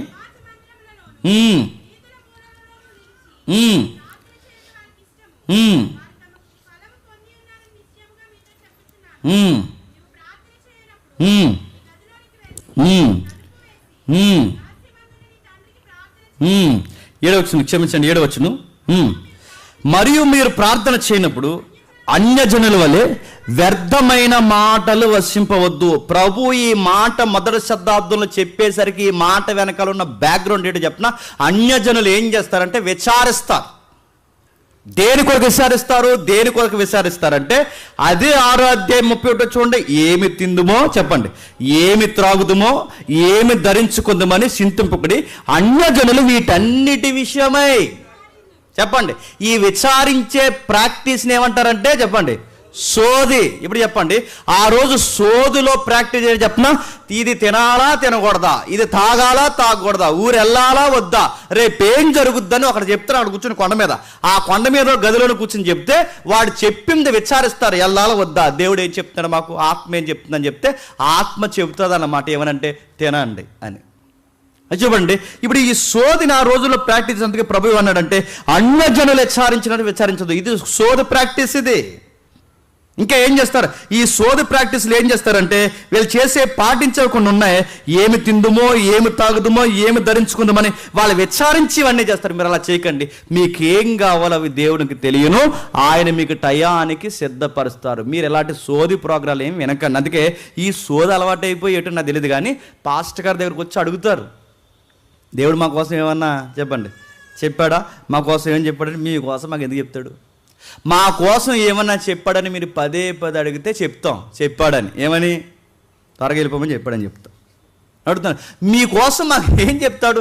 ఈ అలవాట్ల వచ్చేసో మరి ఏంటో తెలియదు, కానీ ఏమైనా చెప్పాడా మా గురించి? ఏమని చెప్పాడంటే మెల్లగా సేవలు ఏం చెప్పడు, గుసగుసలాడితే ఏం చెప్పడు, అస్తమాలు చెప్పంటే ఏదో చెప్పేస్తామా చెప్పమా ఆ ఎదర స్థలం రాసేమన్నాడని చెప్పాడు రాత్రి. నాకు అస్తమా చెప్తున్నారు లేదా నడుతుంది. అందుకే చెప్తున్నాను, ఇలాంటివన్నీ ఆ రోజుల్లో సోది ఎక్కువైందంట. రెండోది వ్యక్తిగతమైన మతాల్లో రెండవది ఏంటంటే కళలు, డ్రీమ్స్. ఆ రోజుల్లో డ్రీమ్స్ ఎక్కువ వస్తాయి. అంటే ఈ వ్యక్తిగతమైన మతాలు, ఇవి అధికారిక మతాలు అయితే వ్యక్తిగత మతాలు ఒకటి సోదిని ప్రాక్టీస్ చేస్తారు. రెండోది డ్రీమ్స్. ఏం చేస్తారంటే ఈ డ్రీమ్స్లో కొన్ని రాకూడదు వాళ్ళకి. మీకు ఇవన్నీ చెప్తున్నప్పుడు మన కల్చర్ టచ్ అవుద్ది. మీరు చూడండి ఎందుకు టచ్ అవుద్ది? ఆ పరిపాలన కింద మనం ఉన్నాం కనుక. ఇదంతా ఈస్ట్ కల్చర్ కనుక ఈ డ్రీమ్స్లో కొన్ని రాకూడదు. ఏం రాకూడదు? ముఖ్యంగా నల్లపిల్లి రాకూడదు. మనకు దగ్గరగా లేవండి ఇవన్నీ. నల్లపిల్లి రాకూడదు, శవం కనబడకూడదు, ఒకవేళ పాము కనబడకూడదు, ఇలాంటివి ఏమన్నా కనబడితే నాకు ఇలా కలొచ్చింది, రాత్రి పాము తెదిరేస్తుంది, అలాగే నల్లపిల్ల అలా దూకేస్తుంది, ఇలాగే శవం కూడా నాకు కనబడుతుంది, ఏంటబ్బా అన్నప్పుడు మళ్ళీ దీనికి వివరించేవాడు ఒకడు ఉంటాడు. మాట అర్థమవుతలేదు. అంటే ఈ కళలు వివరించేవాడు ఉంటాడు, ఆడే సోదిగాడు. మరి చెప్తున్నాను అంటే సోది చెప్తాడు, కళలు చెప్పండి భావాలు చెప్తాడు. ఈ కళల భావాలు సోది భావాలు చెప్తాడు. అందుకే వాళ్ళ కళలో ఒక శవాలు కానీ, నల్లపిల్లలు కానీ, పాములు కానీ, చచ్చిపోయిన వాళ్ళు ముఖాలు కానీ రాకూడదు. వస్తే ఏవద్దంటే ఏదోటి అయిపోద్దని భయం. మీకు ఏది అవ్వకుండా ఉండాలి అంటే మరి ఆడు వచ్చేస్తున్నాడు రోజు, మరి అలాగా ఆడు చచ్చిపోయినాడు, ఆ రోజు కళ్ళలోకి వచ్చేస్తాడు. ఏం చేయాలంటే ఏరు ఉంది అట్టుకెళ్ళండి, ఏరు అంటాడు. అదే ఏరు మొక్క. ఆ ఏరు ఎంత అంటే 2500 రూపాయలు. నీకు ఎంత తినలేదంటే ఆ ఏరు మొక్క కట్టుకుని తిరిగేస్తాం మా ఈదిలో. ఇంకా నా కల్లోకి రానన్నాడు. ఏంటంటే ఆయన మొక్క ఇచ్చాడు, మొక్క మంత్రించిన మొక్క. అదేమో ఏ అడార మొక్క ఇచ్చేసాడో నీకు, ఏ మొక్క తెంపేసి ఇచ్చేసాడో ఆ తెచ్చి ఇచ్చేస్తే అది కట్టుకుని తిరుగుతావు. ఇలాంటివి నమ్మే వాళ్ళు ఈ రోజుకున్నారు లేదా? ఆ ఎదురు కడతారు గుమ్మానికి. దేనికంటే ఆ రేకు మీద రాశారంటే ఏం రాశాడు రేకు మీద? మళ్ళీ రా అని రాశాడు. సరిగా చదువు. ఏమంటే రాశాడు రేకు మీద? అదొక రేకు, అదొక మొక్క. ఇవన్నీ ఎక్కడంటే ఫస్ట్ సెంచరీలో జీసస్ ఈ భూమి మీద నడుస్తున్నప్పుడే ఉన్నాయి. ఇన్నిటిని క్రైస్తవం ఎదిరించుకుంటూ వచ్చిందంటే వచ్చింది. ఇప్పుడున్నంత నాలెడ్జ్ ఆ రోజు ప్రజలకు లేదు. ఇవన్నీ నమ్మేవారు. ఇన్నిటిని క్రైస్తవం ఎదిరించిందంటే ఎదిరించింది. అందుకే వాళ్ళు శోధన ఎదిరించారు, వాళ్ళ కళలను ఎదిరించారు. నీకు డౌట్ రాలి, మరి బైబిల్లో భక్తులు కూడా కొంతమంది కళలు వచ్చాయి అంటే ఆ సబ్జెక్ట్ వచ్చినప్పుడు మనం మాట్లాడదాం. నెక్స్ట్ ఇంకా ఏముంటాయంటే స్వస్థతలు ఉంటాయి. స్వస్థతలు అంటే స్వస్థతలు ఏం చేస్తారు వీళ్ళంటే స్వస్థపరిచే దేవుడు అంటే మీకు చాలాసార్లు చెప్పాను. అస్క్లెపీసియా తెలుసుగా. ఆ స్వస్థపరిచే దేవుడు ఎవరంటే ఈ డాక్టర్లు వేసుకుంటారు కదా సింబల్, అంబులెన్స్ మీద కానీ, మెడికల్ సీట్ మీద కానీ, హాస్పిటల్ ముందు కానీ. ఇక్కడ మన రాజమండ్రి వెళ్తే నవీన్ హాస్పిటల్ ముందు ఉంటుంది బొమ్మ, అధికారికంగా పెద్దది, ఇలా చేతిలో కర్రట్టుకుని. అధికారిక దేవుడు అంటే స్వస్థపరచు దేవుడు ఒకడు ఉన్నాడని నమ్ముతారు. ఆ దేవుడిని వైద్య దేవుడు అని నమ్ముతారు.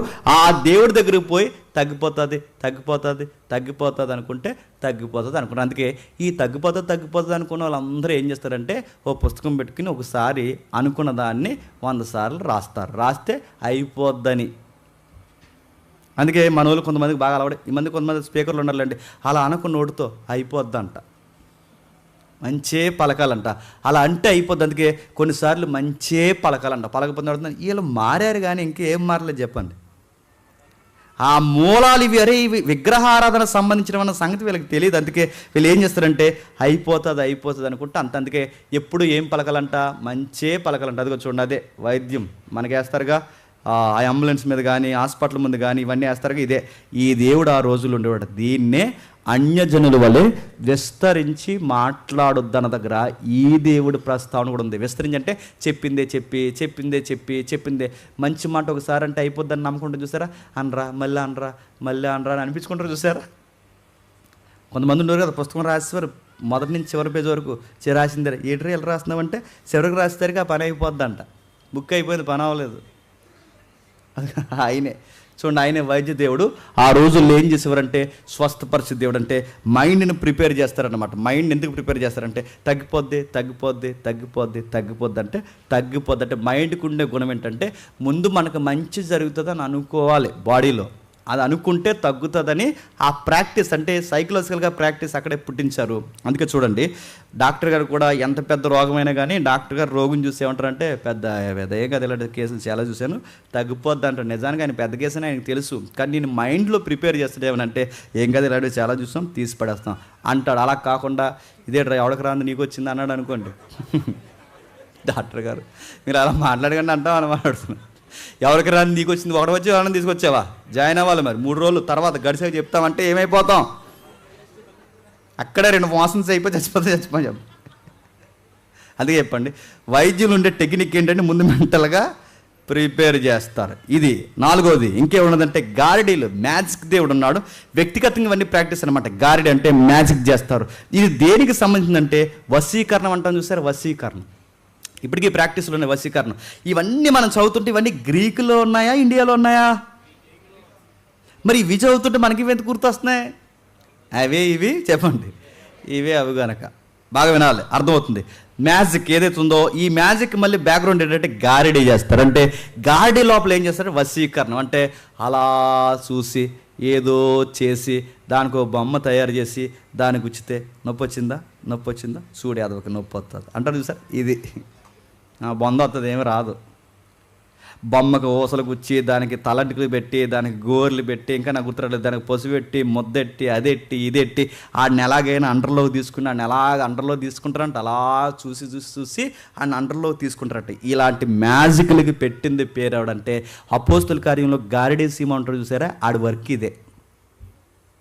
అపోస్తుల గారు గారిడీ సీమ ఉంటాడుగా, అపోస్తుల దగ్గరికి వచ్చి నాకు పరిశుద్ధాత్మని ఇవ్వండి నేను కూడా మీలా చేస్తా అంటాడు చూసారా. ఆ గారిడీ సీమోని గాడి యొక్క డ్యూటీ ఏంటంటే ఇదే, ఈ మెజిషియన్ వర్కే చేస్తాడు వాడు. ఇంకా ఏముందంటే ఆ రోజుల్లో మూఢనమ్మకాలు ఎక్కువ. ఆ మూఢనమ్మకాలు అంటే ఇక ఈ నమ్మకాలకు అడ్డు అదుపు ఉండదు అనమాట. వీళ్ళకి నల్ల పిల్లి ఎదురొస్తే చాలా భయం. ఇవన్నీ మనయే ఆలయా, మనయ్యే వాళ్ళయ్యి చెప్పండి, వాళ్ళయ్యే మనయ్యే. ఎందుకు, హెలెనిజం గుర్తుందిగా, గ్రీకుల యొక్క పరిపాలన ఇండియా వరకు వచ్చింది, రోమీల పరిపాలన ఇండియా వరకు వచ్చింది. ఆ వచ్చినప్పుడు వాళ్ళ నమ్మకాలు కూడా చెప్పండి ఈస్ట్ కంట్రీస్ మీద పడ్డాయి. అందుకే సేమ్ మీకు ఇది చదువుతుంటే మనకి ఏదో కొత్తగా ఏమనిపించదు, మనయ్యే వాళ్ళయ్యే చెప్పండి, మనయ్యి. నల్ల పిల్లి ఎదురొచ్చినా, కుక్క ఎదురొచ్చినా, ఇంకా ఉదయం లేచిన వెంటనే మంచి ముఖం చూడాలంట. ఈ జబ్బు చాలా మందికి ఉంటుంది. నేను కనబడొద్దని చెప్పానా అన్నారంట. అడుగుతాను, నీకు ఎవరు కనపడాలి, ఇంకా నువ్వు కనబడ్డ ఈరోజు నాకు ఏదో అయిపోద్ది అన్నారట. ఈ ప్రాక్టీస్లన్నీ ఎక్కడ చెప్పినా మూఢనమ్మకాలు. మంచి ముఖం చూడాలని వాళ్ళు అంపొట్టు పెట్టుకున్నాడు ఎదురుగా, వాళ్ళు అంపొట్టు పెట్టుకున్నందుకే ఆడ కాలు ఇరిగిపోయింది. అడుగుతున్నాను నేను, మంచి ముఖం చూడాలంటే నీకు అన్నీ సక్సెస్లే జరగాలి. ముఖం చూస్తే మంచిది జరుగుద్దా? మరి మాట చెప్తున్నాను, మంచి ముఖాలు ఉన్నాయా నన్ను అడిగితే, నీ ముఖం మంచిదా, నీ ముఖం మంచిదా, మంచి ముఖాలు ఉన్నాయా, ఏ భేదం లేదు చెప్పండి. అందరూ పాపం చేసి దేవుని దృష్టికి ఎలా ఉన్నాయి, మంచి ముఖాల్లో లేదు చెప్పండి. పాపాత్ములు మనందరం. నీ ముఖం మంచిది కాదు దేవుని దృష్టికి, నా ముఖం మంచిది కాదు. అసలు నీ ముఖాన్ని నేను ఆరాధిస్తున్నానంటే నువ్వు నాకు దేవుడువా? అంతే చూడండి, నల్ల పిల్లి ఎదురు రాకూడదు, కుక్క ఎదురు రాకూడదు, ఉదయాన్నే చెప్పండి చెడ్డ ముఖం రాకూడదు. ఇవన్నీ వాళ్ళు నమ్మేవారు. ఇవన్నీ మన దేశంలో ఉన్నాయనడానికి కారణం ఏంటంటే ఆ రోజుల్లో మనల్ని వాళ్ళు పరిపాలించారు గనక. ఇన్నిటిని ఎదిరించింది ఏంటి చెప్పండి, మొదటి శతాబ్దం క్రైస్తవం. ఇంకా ఏముంది, నేను త్వరగా ముగిస్తాను. ఆ రోజుల్లో ఆస్ట్రాలజీ ఉండేది, జ్యోతిష్యం ఏదైతే ఉందో గ్రహాల ఆధారంగా జ్యోతిష్యం చెప్తారనమాట. ఇది ఎప్పటి నుంచి ఉంది, డానియేలు కాలం నుంచి ఉంది. గ్రహాల ఆధారంగా అంటే ఇది మందకాదు జ్యోతిష్యం, ఎక్కడ చెప్పండి అక్కడదే. వీళ్ళు ఏం చేస్తారంటే సీరియస్గా ఇలా చెప్తారు, ఏమనంటే నీకు ఎందుకు మంచి జరగట్లేదంటే గ్రహం అడ్డంగా తిరిగేసిందంట. అంత పెద్ద గ్రహం అడ్డంగా ఎలా తిరిగద్దండి అడుగుతున్నారు. సైన్స్ ఉండదు, లాజిక్ ఉండదు. అంగారకుడు అడ్డంగా పోయాడండి, ఎక్కడ పోయాడు, పాలపుంతలో పోయాడా అని అడుగుతున్నా. ఎక్కడ పోతే అంగారకుడు ఎక్కడికైనా పోతే ఇప్పుడు స్పేస్ మన అడుగుతున్నాను, మన ఏదైతే సోలార్ సిస్టమ్ నిలబడుతుందా? ఇప్పుడు నా గ్రహం ఏ గ్రహం, నేను వేనాసా లేదా జూపిటరా, నేను ఎవరిని? ఇప్పుడు నా గ్రహం ఏది, నీ గ్రహం అనుకూలంగా లేదు, అది అలా పోతుందంటే ఎక్కడ పోతుంది, అది సోలార్ సిస్టమ్ నుంచి ఎక్కడికి పోద్ది, అలా రివర్స్ తిరిగేస్తుందంట. అందుకని ఇప్పుడు గ్రహాన్ని శాంతం చేయడం అంటే దానికి ఏం చెప్తావు, దానికి గ్రహాన్ని శాంతం చేస్తాడంట. ఏం చేస్తాడంటే ఇక్కడ నూనె ఎత్తాడంట, ఇక్కడ నూనె వేసి పొగ అక్కడికి వెళ్ళి దాన్ని ఆగు ఇలా తిరుగని చెప్తుందంట. ఈ ప్రాక్టీస్లన్నీ ఎక్కడో చెప్పండి, గ్రీకులు ఇవన్నీ ఎక్కడో చెప్పండి, రోమిలు ఇవన్నీ ఎక్కడికి వచ్చాయి చెప్పండి, మన దగ్గరకు వచ్చాయి. అది చెప్పండి. గ్రహాలకి నీకు లింక్ ఉందని ఎవడన్నా సోదిగాడు చెప్తే నోరు మీద సైన్స్ తెలియనోడు అని చెప్పండి. జ్యోతిషం సైంటిఫిక్గా ప్రూవ్ అని చెప్పేవాడు అక్కడ ఉన్నాడా? చెప్పలేరు. మరి చెప్తాను, సైంటిఫిక్ ఎవిడెన్స్ ఉందని చెప్పగలరా? చాలామంది ఏమంటారంటే సైన్స్ పుట్టక ముందే గ్రహాలకి పేర్లు పెట్టారంటే 9 ఉన్నాయని వీళ్ళు అట్టా చెప్పేశారని వీళ్ళు పెద్ద ఖగోళం మాట్లాడతారు. అది అట్టా చెప్పారు, మమ్మల్ని అడుగు మేము చెప్తాం. వాటికి పేర్లు ఎలా వచ్చాయి అడుగు మమ్మల్ని చెప్తాం. వాటికి నభా ఉండాలని ఎందుకన్నారో మమ్మల్ని అడుగు మేము చెప్తాం. దాని బ్యాక్గ్రౌండ్ ఏంటి మేము చెప్తాం. తగుదమ్మా అని ల్యాప్టాప్ పట్టుకుని తయారైపోయారట. ఆ చెప్పాడు ఆడెవడో ఉండేవాడు కదా, ఆయన ఎవరో ఆ చెప్పాడు ఏమంటే నెక్స్ట్ సినిమా తెగాడేద్దన్నాడట. ఆడలేదు, పోయింది, తెర చింపేశారు. తర్వాత ఇలా కూర్చుని ఇలా లెక్కెట్టుకుని ఎవరైనా అడగండి, ఇలా లెక్కెట్టుకుని ఆయన అన్నాడు నెక్స్ట్ సీఎం మీరే అన్నారు, తెలంగాణలో కారు వచ్చేద్దన్నారు, కారు చెడిగిపోయింది. తెలంగాణలో మీదే ఇంక తెగ గాలి హద్దే రాష్ట్రం అంతా ఊగేద్దన్నారు. ఏది ఫ్యాన్ ఆగిపోయింది, కరెంటు పోయింది. చెప్పారు కదా, అడుగుతున్నాను ఆస్ట్రాలజీ ఏదైతే ఉందో వీళ్ళు చెప్పినవి జరుగుతాయా? అందుకే బయటకు వచ్చి అంటారు, ఈ పెళ్ళి అయిన వాళ్ళకి అందరికీ మాట్లాడుతుంటారు ఏమనంటే, కనబడుతుందా కనబడుతుందా, ఏం కనబడుతుంది, మేమైనా అబులు తెలుసుకో మా కళ్ళు దేనికంటే కనబడుతుందా కనబడుతుందా, ఏం కనబడుతుందంటే అరుంధతి అక్క అంట. గ్రహం నాకు అక్క ఎలాగ అవుద్దండి, నాకు చాలా డౌట్ వచ్చేస్తుంది మీ మాటలకి. అరుంధతి అక్క ఎలా అవుద్ది, అరుంధతి అక్క ఎలాగ అవుద్ది, అక్క కనబడిందా అక్క కనబడిందా, ఇదిగో అవే అక్క కనబడిందా, అరుంధతి కనబడిందా ఇదిగో ఆ అరుంధతి కనబడిందంటే, ఈ కొత్తగా జంటను బయట నిలబెట్టి కనబడిందంటే వీళ్ళు ఏమంటారు చెప్పండి? కనబడపోయినా కనబడిందంటే మీరు వదిలేలా లేరు. ఇప్పుడు అలా చాలా ముచ్చట్లు ఉన్నాయి అక్కడ. మీరు వదలకుండా కనబడిందంటే ఆడు అన్నాడు పెళ్ళికొడు, కనబడింది బాగా వెలుగుతుంది అన్నాడంట. అడుగుతున్నా, ఆవిడ కూడా మా ఆయన చెప్పినట్టే వెలుగుతుంది అందంట. ఆవిడ గుర్తుపెట్టుకో, ఏం కనబడితే మన బొంద అని అడుగుతున్నా. ఇది ఒక జ్యోతిష్యం, పనికి మాలిన అభూత కల్పన. దీనికి మళ్ళీ యూనివర్సిటీలు, దీనికి మళ్ళీ వీళ్ళకి మనోభావాలు దెబ్బతింటే ఇప్పుడు చెప్పిన తర్వాత వీళ్ళకి ఏ దెబ్బతినే ఇది వాస్తవం. అవునా కదా అని అడుగుతున్నాను. వీళ్ళకి జ్యోతిష్యం, దీనికి యూనివర్సిటీలు, మళ్ళీ దీనికి కోర్సు, దీని మీద మళ్ళీ వ్యవహారం, దీని మీద పెద్ద PhD క్యాండిడేట్లు. వీళ్ళంట మనుషుల జీవితాలతో ఆడుకోవడానికి ఇది ఒక ఫిలాసఫీ అంట. ఇది ఆ రోజుల్లో ఉంది. నెక్స్ట్ ఇంకేమి నమ్మేవారంటే 7వది, మరణం తర్వాత మనిషికి ఏం జరుగుతుందన్న దాని మీద ప్రాక్టీసులు మొదలుపెట్టారు. మరణం తర్వాత ఇదంతా రిలీజియన్ బ్యాక్గ్రౌండ్ మనం చూస్తున్నాం మొదటి శతాబ్దంలో. అంటే డెత్ అండ్ ఆఫ్టర్ లైఫ్ ఏంటి అన్నది వాళ్ళ క్వశ్చన్ మార్క్ అనమాట. చనిపోయిన తర్వాత వ్యక్తిని పువ్వులతో పంపిస్తారంట. మీకు అనిపిస్తుందో లేదో, దండలు వేయడం చెప్పండి, పువ్వు వేయడం, చెవిలో పువ్వు పెట్టడం, ఆడెవడో ముక్కులు పెట్టడం, ముక్కులో పువ్వు పెట్టడం, నోట్లో పువ్వు పెట్టి నోట్లో పువ్వు చెవిలో పువ్వు ఎవరికి? చచ్చిపోయినోడికి. నోట్లో పువ్వు, చెవిలో పువ్వు చెప్పండి, ముక్కులో పువ్వు చెప్పండి, ఇంకా నాకు పువ్వులు గుర్తురాట్లేదు. ఇవన్నీ పెట్టి ఆ పువ్వులు జల్లి ఆ పువ్వులు దండేసి నడుతున్నాను. ఆ దండ ఇలా పెట్టి మీరు చూస్తున్నారు, అది సెలబ్రిటీలు వేసాలు మామూలుగా ఉండవు. ఆ దండ ఇలా పెట్టి దండ పెట్టారట. ఎవరికి? ఆడికి ఎందుకు దండ పెడుతున్నాడు? దేవుడా అని అడుగుతున్నాను. నిజంగా దేవుడు అయితే అలా ఉంటాడు అక్కడ? అక్కడ పడుకుని ఉన్నాడు, నువ్వు ఆడికి ఎందుకు పెడుతున్నావు దండం? ఆడికి నిజంగా అంత పవర్ ఉంటుందంటే చచ్చిపోయిన వాళ్ళట వీళ్ళు ఎందుకు దండం పెడతారు? నేను రాసి వచ్చింది కదండో, చచ్చిపోయిన వాళ్ళంట అయితే దైవం అయిపోతారట, లేకపోతే దేవుడు అయిపోతారంట. ఇప్పుడు వీళ్ళ ఫిలాసఫీలు అందరూ వాళ్ళకి మంచోలే కాబట్టి చచ్చిపోయినాడు దైవం అవడు చెప్పండి, దేవుడు అయిపోతాడు. కానీ ఆడు మనకు సంబంధం లేడు కనుక మన దృష్టిలో ఆడు ఏమైపోతాడు?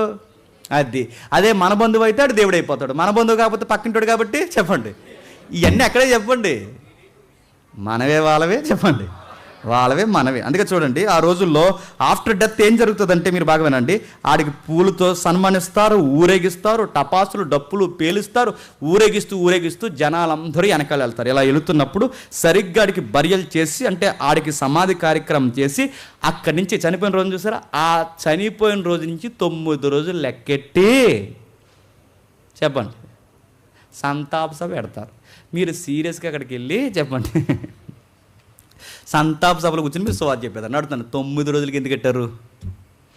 9 రోజులకి ఎందుకు పెట్టారు? 9వ రోజు ఎందుకు పెట్టారు? 10వ రోజు ఎందుకు క్లైమ్ ఇలా చెప్తున్నారు? ప్రతి ఒక్కడు ఈ రోజున ఎందుకు క్లైమ్ చేస్తున్నాడు? 3వ రోజు ఎందుకు అలా చేస్తున్నారు? 9వ రోజు ఎందుకు ఇలా చేస్తున్నారు? ఇదంతా ఎక్కడిది లెక్క?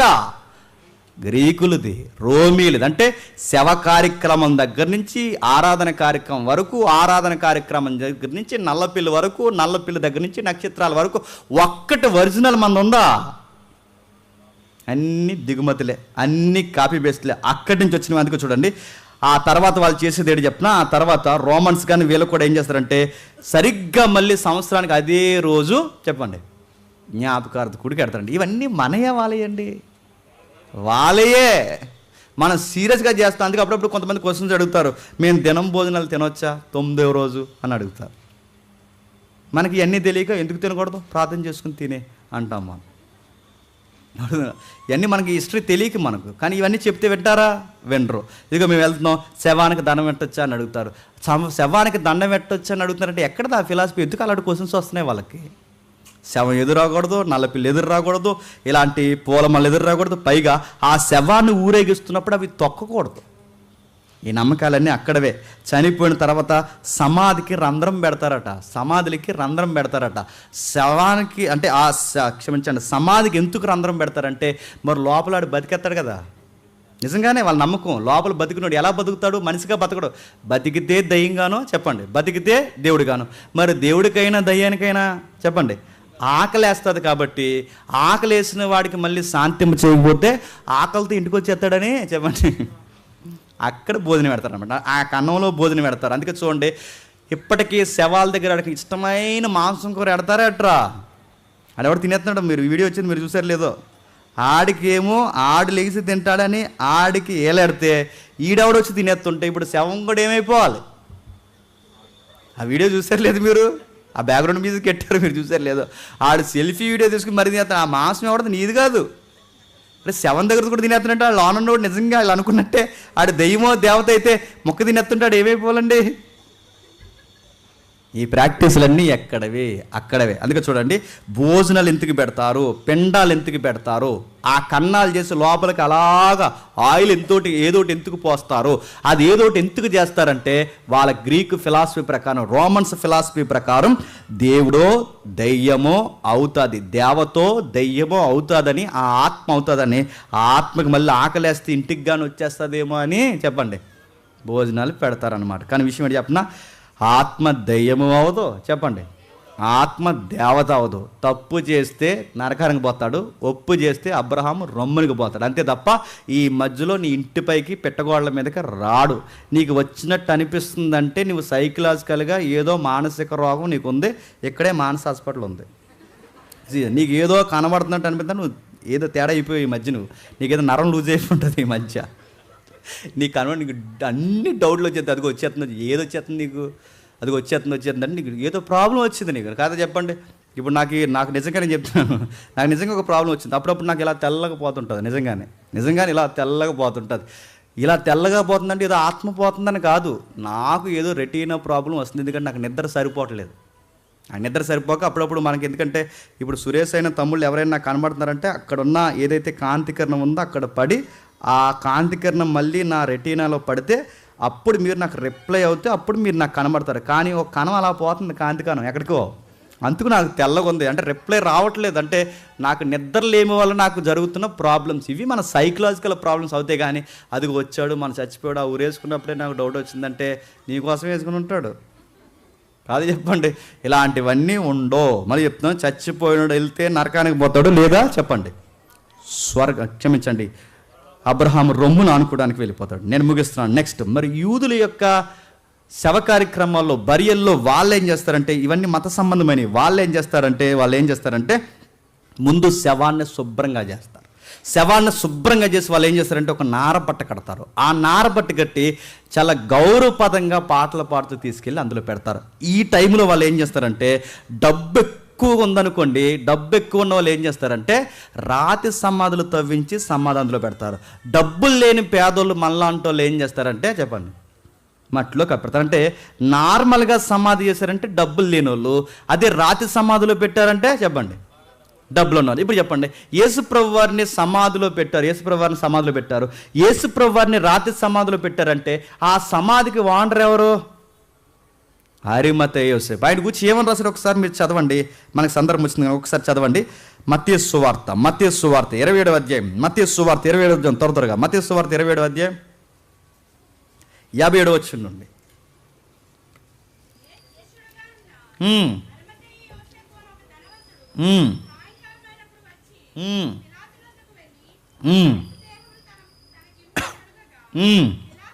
ఎవరంట? ఒక ధనవంతుడు అక్కడికి వచ్చి, అతని పేరు అరిమతయి యోసేపు అట. అతను ఏం చేశాడట, ఆ ధనవంతుడు వచ్చి తన కొరకు తవ్వించుకున్న రాతి సమాధి ఏదైతే ఉందో ఆ రాతి సమాధిలో ఎవరి శవాన్ని పెట్టేస్తున్నాడట? ఇప్పుడు చెప్పండి, ఆయన ధనవంతుడు కనుక ఆయన కొరకు సొంతంగా ఏముంది చెప్పండి?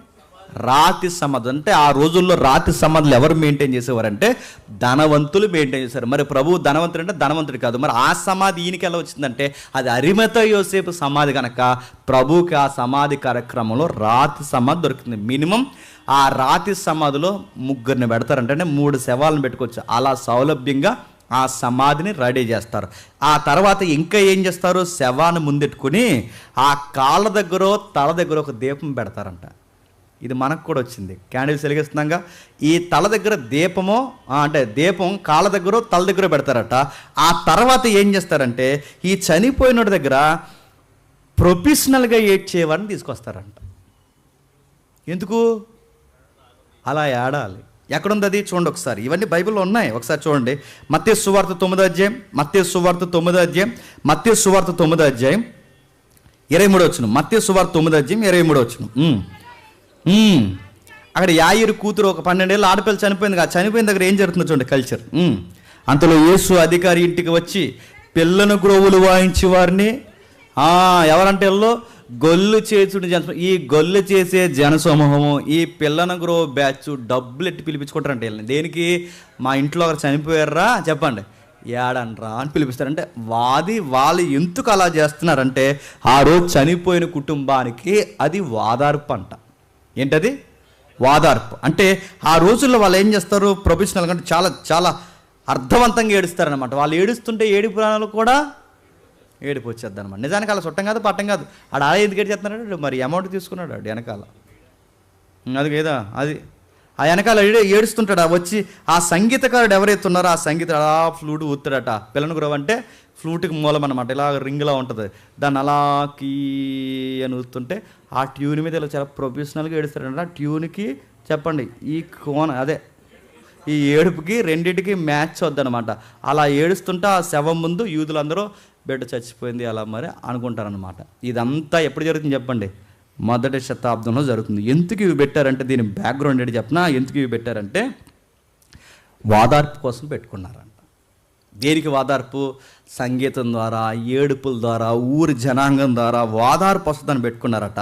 సరిగ్గా ఎన్ని రోజులు ఏడుస్తారంటే సమాధి కార్యక్రమం జరిగిపోయిన తర్వాత, మీరు తర్వాత చదవండి, సమాధి కార్యక్రమం జరిగి సుమారు 7 రోజులు ఏడుస్తారట. అది సరిపోకపోతే 30 రోజులు ఏడుస్తారట. అది సరిపోకపోతే 1 year ఏడుస్తారట. యోసేపు గారి హయాంలో యాకోబు చనిపోతే ఎన్ని రోజులు ఏడుస్తారు చెప్పండి? నాన్ స్టాప్గా 40 days పైన ఏడుస్తారు. ఎందుకంటే ఇది వాళ్ళ కల్చర్. అది అంటే అటు ఈజిప్ట్ కానీ ఇటు యూదులకు కానీ ఈ కల్చర్ లెవెల్ వచ్చింది. వీళ్ళు వచ్చి ఏం చేస్తారంటే ఇలాంటి వాదార్పు కార్యక్రమాలు పెట్టారు. ఇన్ని నమ్మకాలని, ఇటు శవాన్ని, ఇటు పిల్లిని, అటు జ్యోతిష్యాన్ని, వీటన్నిటిని ఎదిరించాలి అంటే అపోస్తుల దగ్గర ఉన్న ఒకే ఒక్క ఆయుధం ఏంటి చెప్పండి? సత్యం. ఆ సత్యం చెప్పి ఇటు మూఢనమ్మకాలను అంటే వ్యక్తిగత మతాలని పాలదోసిస్తారు, ఇటు సత్యం చెప్పి అటు ఒలింపిక్స్ గేమ్స్ని ఆపేస్తారు, ఇటు సత్యం చెప్పి ఇటు రోమీల మతాలని అలాగే గ్రీకుల మతాన్ని ఆపేస్తారు. ఈ సత్యాన్ని చెప్పి ఏవైతే విలవేల్పు కులదైవాలు ఉన్నారో వీటన్నిటిని ఆపి ప్రభు అయిన యేసుక్రీస్తు వారి కొరకు ప్రాణాలు పణంగా పెట్టి ఆ మతాలన్నీ ఆపేశారు. కనుక వాస్తవం కనుక ఈరోజు ఎక్కడ వరకు క్రైస్తవ్యం వచ్చింది నేను అడుగుతున్నాను. ఆ రోజున్న ఆ మతాలు ఈరోజు ఉన్నాయా? లేవు. ఆ రోజున్న దేవతలు ఈ రోజు ఉన్నాయా? లేవు. నడుతున్నాను. మతాల ఆ రోజున్న ఒరిజినల్ నమ్మకాలు ఏవి? ట్రాన్స్ఫార్మ్ అయ్యి ఇక్కడికి వచ్చాయి, కానీ ఆ ఒరిజినల్ నమ్మకాలే. కానీ ఆ రోజున్నవి ఇప్పుడు లేవు. కానీ ఆ రోజు వాళ్ళని ఫైట్ చేసే వాళ్ళతో నిలబడిన ప్రభు అయిన యేసు మార్గం చెప్పండి ఎప్పటికుంది. ఒకవేళ ఇది అభూత కల్పన అయితే, ఒకవేళ ఇది కల్పించిన కల్పన అయితే, వాళ్ళలాంటి మెదడులో పుట్టిన మతం అయితే ఈరోజు క్రైస్తవం ఇంతకాలం నిలబడతాదా? దీన్ని సైంటిఫిక్ అడిగినా దీనికి ఎవిడెన్స్ ఉన్నాయి, జాగ్రఫికల్గా అడిగిన ఎవిడెన్స్ ఉన్నాయి, హిస్టారికల్గా అడిగిన ఎవిడెన్స్ ఉన్నాయి, సోషియో కల్చర్లో అడిగిన ఎవిడెన్స్ ఉన్నాయి. దీనికి ఎవిడెన్స్ లేదని లేదు, దీనికి ఉన్న ఆధారాలు దేనికి లేవు. ఎందుకంటే ఇది వాస్తవం అనడానికి ఎన్నో లెక్కలేని ఆధారాలు ఉన్నాయి. ఇన్ని నాగరికతల మధ్య, ఇన్ని పరిస్థితుల మధ్య క్రొత్త నిబంధన రైటర్స్ క్రొత్త నిబంధన రికార్డ్ చేయడం స్టార్ట్ చేశారు. ఇన్ని మనకు అర్థం కాకపోతే ఈ పిల్లన గ్రోవులు ఏంటి, ఎలా ఎందుకు ఏడుస్తున్నారు, హెరేనెస్ ఏంటి, ఈ మతాలు ఏంటి, పౌలు ఎందుకు ఎంత సీరియస్గా తీసుకుంటున్నాడు, కొన్ని ఆచారాల్లోకి ఎందుకు వెళ్ళొద్దు అంటున్నాడు, ఇవన్నీ మనకు తెలిస్తే కానీ కొన్ని వచనాలు వాళ్ళ సత్యం పట్ల పోరాటాలు మనకు అర్థం కావు. అర్థం కాకపోతే ఆ బైబిల్ యొక్క సారం మన గుండెలకు చెప్పండి హత్తుకోదు. అందుకే దేవుడు మనతో మాట్లాడతాడా? ఎలా మాట్లాడతాడు? అలా మఠం వేసి కూర్చుంటే మాట్లాడతాడా? నీకు వాక్యం అర్థమైతే మాట్లాడతాడు. ఈ వాక్యం అర్థం కాకుండా, ఈ వాక్యాన్ని అర్థం చేసుకోకుండా నువ్వెంత నిష్ఠాగరిష్టగా బతుకుతావన్నా చెప్పండి, నువ్వు బ్రతకలేవు. వాక్యం అడిగేయి మన దగ్గర అడిగేయాలి, మన దగ్గర నిలబడాలి. వాక్యం ఏది చెప్తా చేయాలి. ఆ వాక్యమే మనకి బ్రూఫింట్ అయింది, ఆ వాక్యమే మనకి రైట్ వే అయింది, ఆ వాక్యమే మన లైఫ్కి టార్చ్లెట్ అయింది. ఇప్పుడు ఈ లైట్ ఏంటో నీకు అర్థం కాకపోతే నీ లైఫ్ని ఎలా గడిస్తావు? చాలామంది సింపుల్గా ఏమంటారంటే బైబిల్ అంతా మనకు పెద్ద తెలియాల్సిన అవసరం లేదంటే, నీకు ఎందుకు అంటే నీకు పెద్ద లైట్ అవసరం లేదు, నేను చీకట్లో పోతాను అంటున్నావు నువ్వు.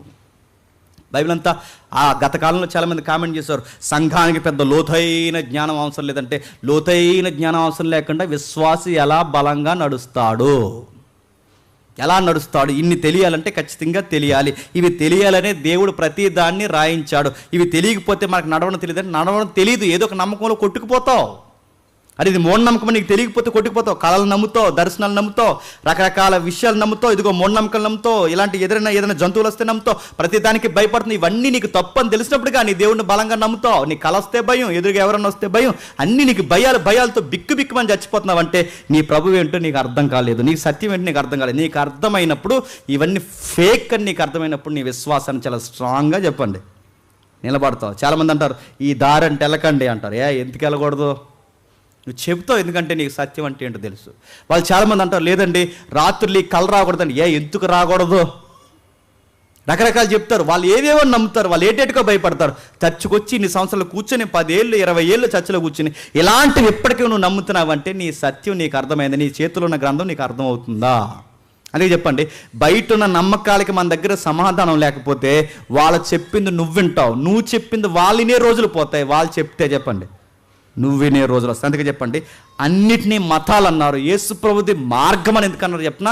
మతాలు కల్పిస్తే వచ్చినవి. యేసుప్రభు వారు మార్గంగా ఎలలోకి వచ్చాడు కనుక ప్రాక్టికల్గా ట్రూత్ ఏంటో ఆ రోజు వాళ్ళకి చెప్పండి చూపించాడు. అందుకే ఇది మతం కాదు చెప్పండి, ఇది మార్గం. ఆ రోజుల్లో ప్రభు దీన్ని స్థాపించాడు, అపోస్తులు దాన్ని కొనసాగించారు. అందుకే చూడండి అందరు మూఢనమ్మకాలు నమ్ముతారేమో కానీ సత్యమర్థమైన, మరలా అటాక్ మర్చిపోవద్దు, సత్యమర్థమైన క్రైస్తవుడు మూఢనమ్మకాలు నమ్మడు. వాడు చీకటికి భయపడ్డు, ధూళికి భయపడ్డు, గాలికి భయపడ్డు, తాయితికి భయపడ్డు, మంత్రానికి భయపడ్డు, చింతకాయలకి భయపడ్డు, దేనికి భయపడ్డు. వాడు భయపడేది ఏదంటే ప్రభువుకు తప్ప చెప్పండి. దేనికి భయపడ్డు. శవం ఎదురొచ్చినా భయపడ్డు, శవం పక్కన ఉన్నా భయపడ్డు. ఎందుకంటే వాడు గుండెల నిండా నింపబడింది ఒకే ఒక్కటి, దేవుడు దేవుడు దేవుడు. ఆ రోజు ఇన్ని మతాలుంటే ఆ మతాలన్నింటినీ తొక్కుకొని వచ్చిన ఒకే ఒక్క మార్గం చెప్పండి, మనం నమ్ముకున్న క్రైస్తవ మార్గం. ఆ మార్గంలో ఉన్నందుకు ధన్యులు మనం. ఈ మూఢనమ్మకాల్లో కొట్టుకుపోకుండా ఉన్నందుకు ధన్యులు మనం. ఎందుకంటే వాటిలో మనం ఉంటే నా కిటికీ ఇక్కడ ఎందుకు ఎట్టో, నీ గుమ్మం ఇక్కడ ఎందుకు ఎట్టో, నీ పునాది ఇక్కడ ఎందుకు వేసావని నా ఇల్లుని ఎలకలు దవ్వనిచ్చినట్టు దవ్వించేస్తారు.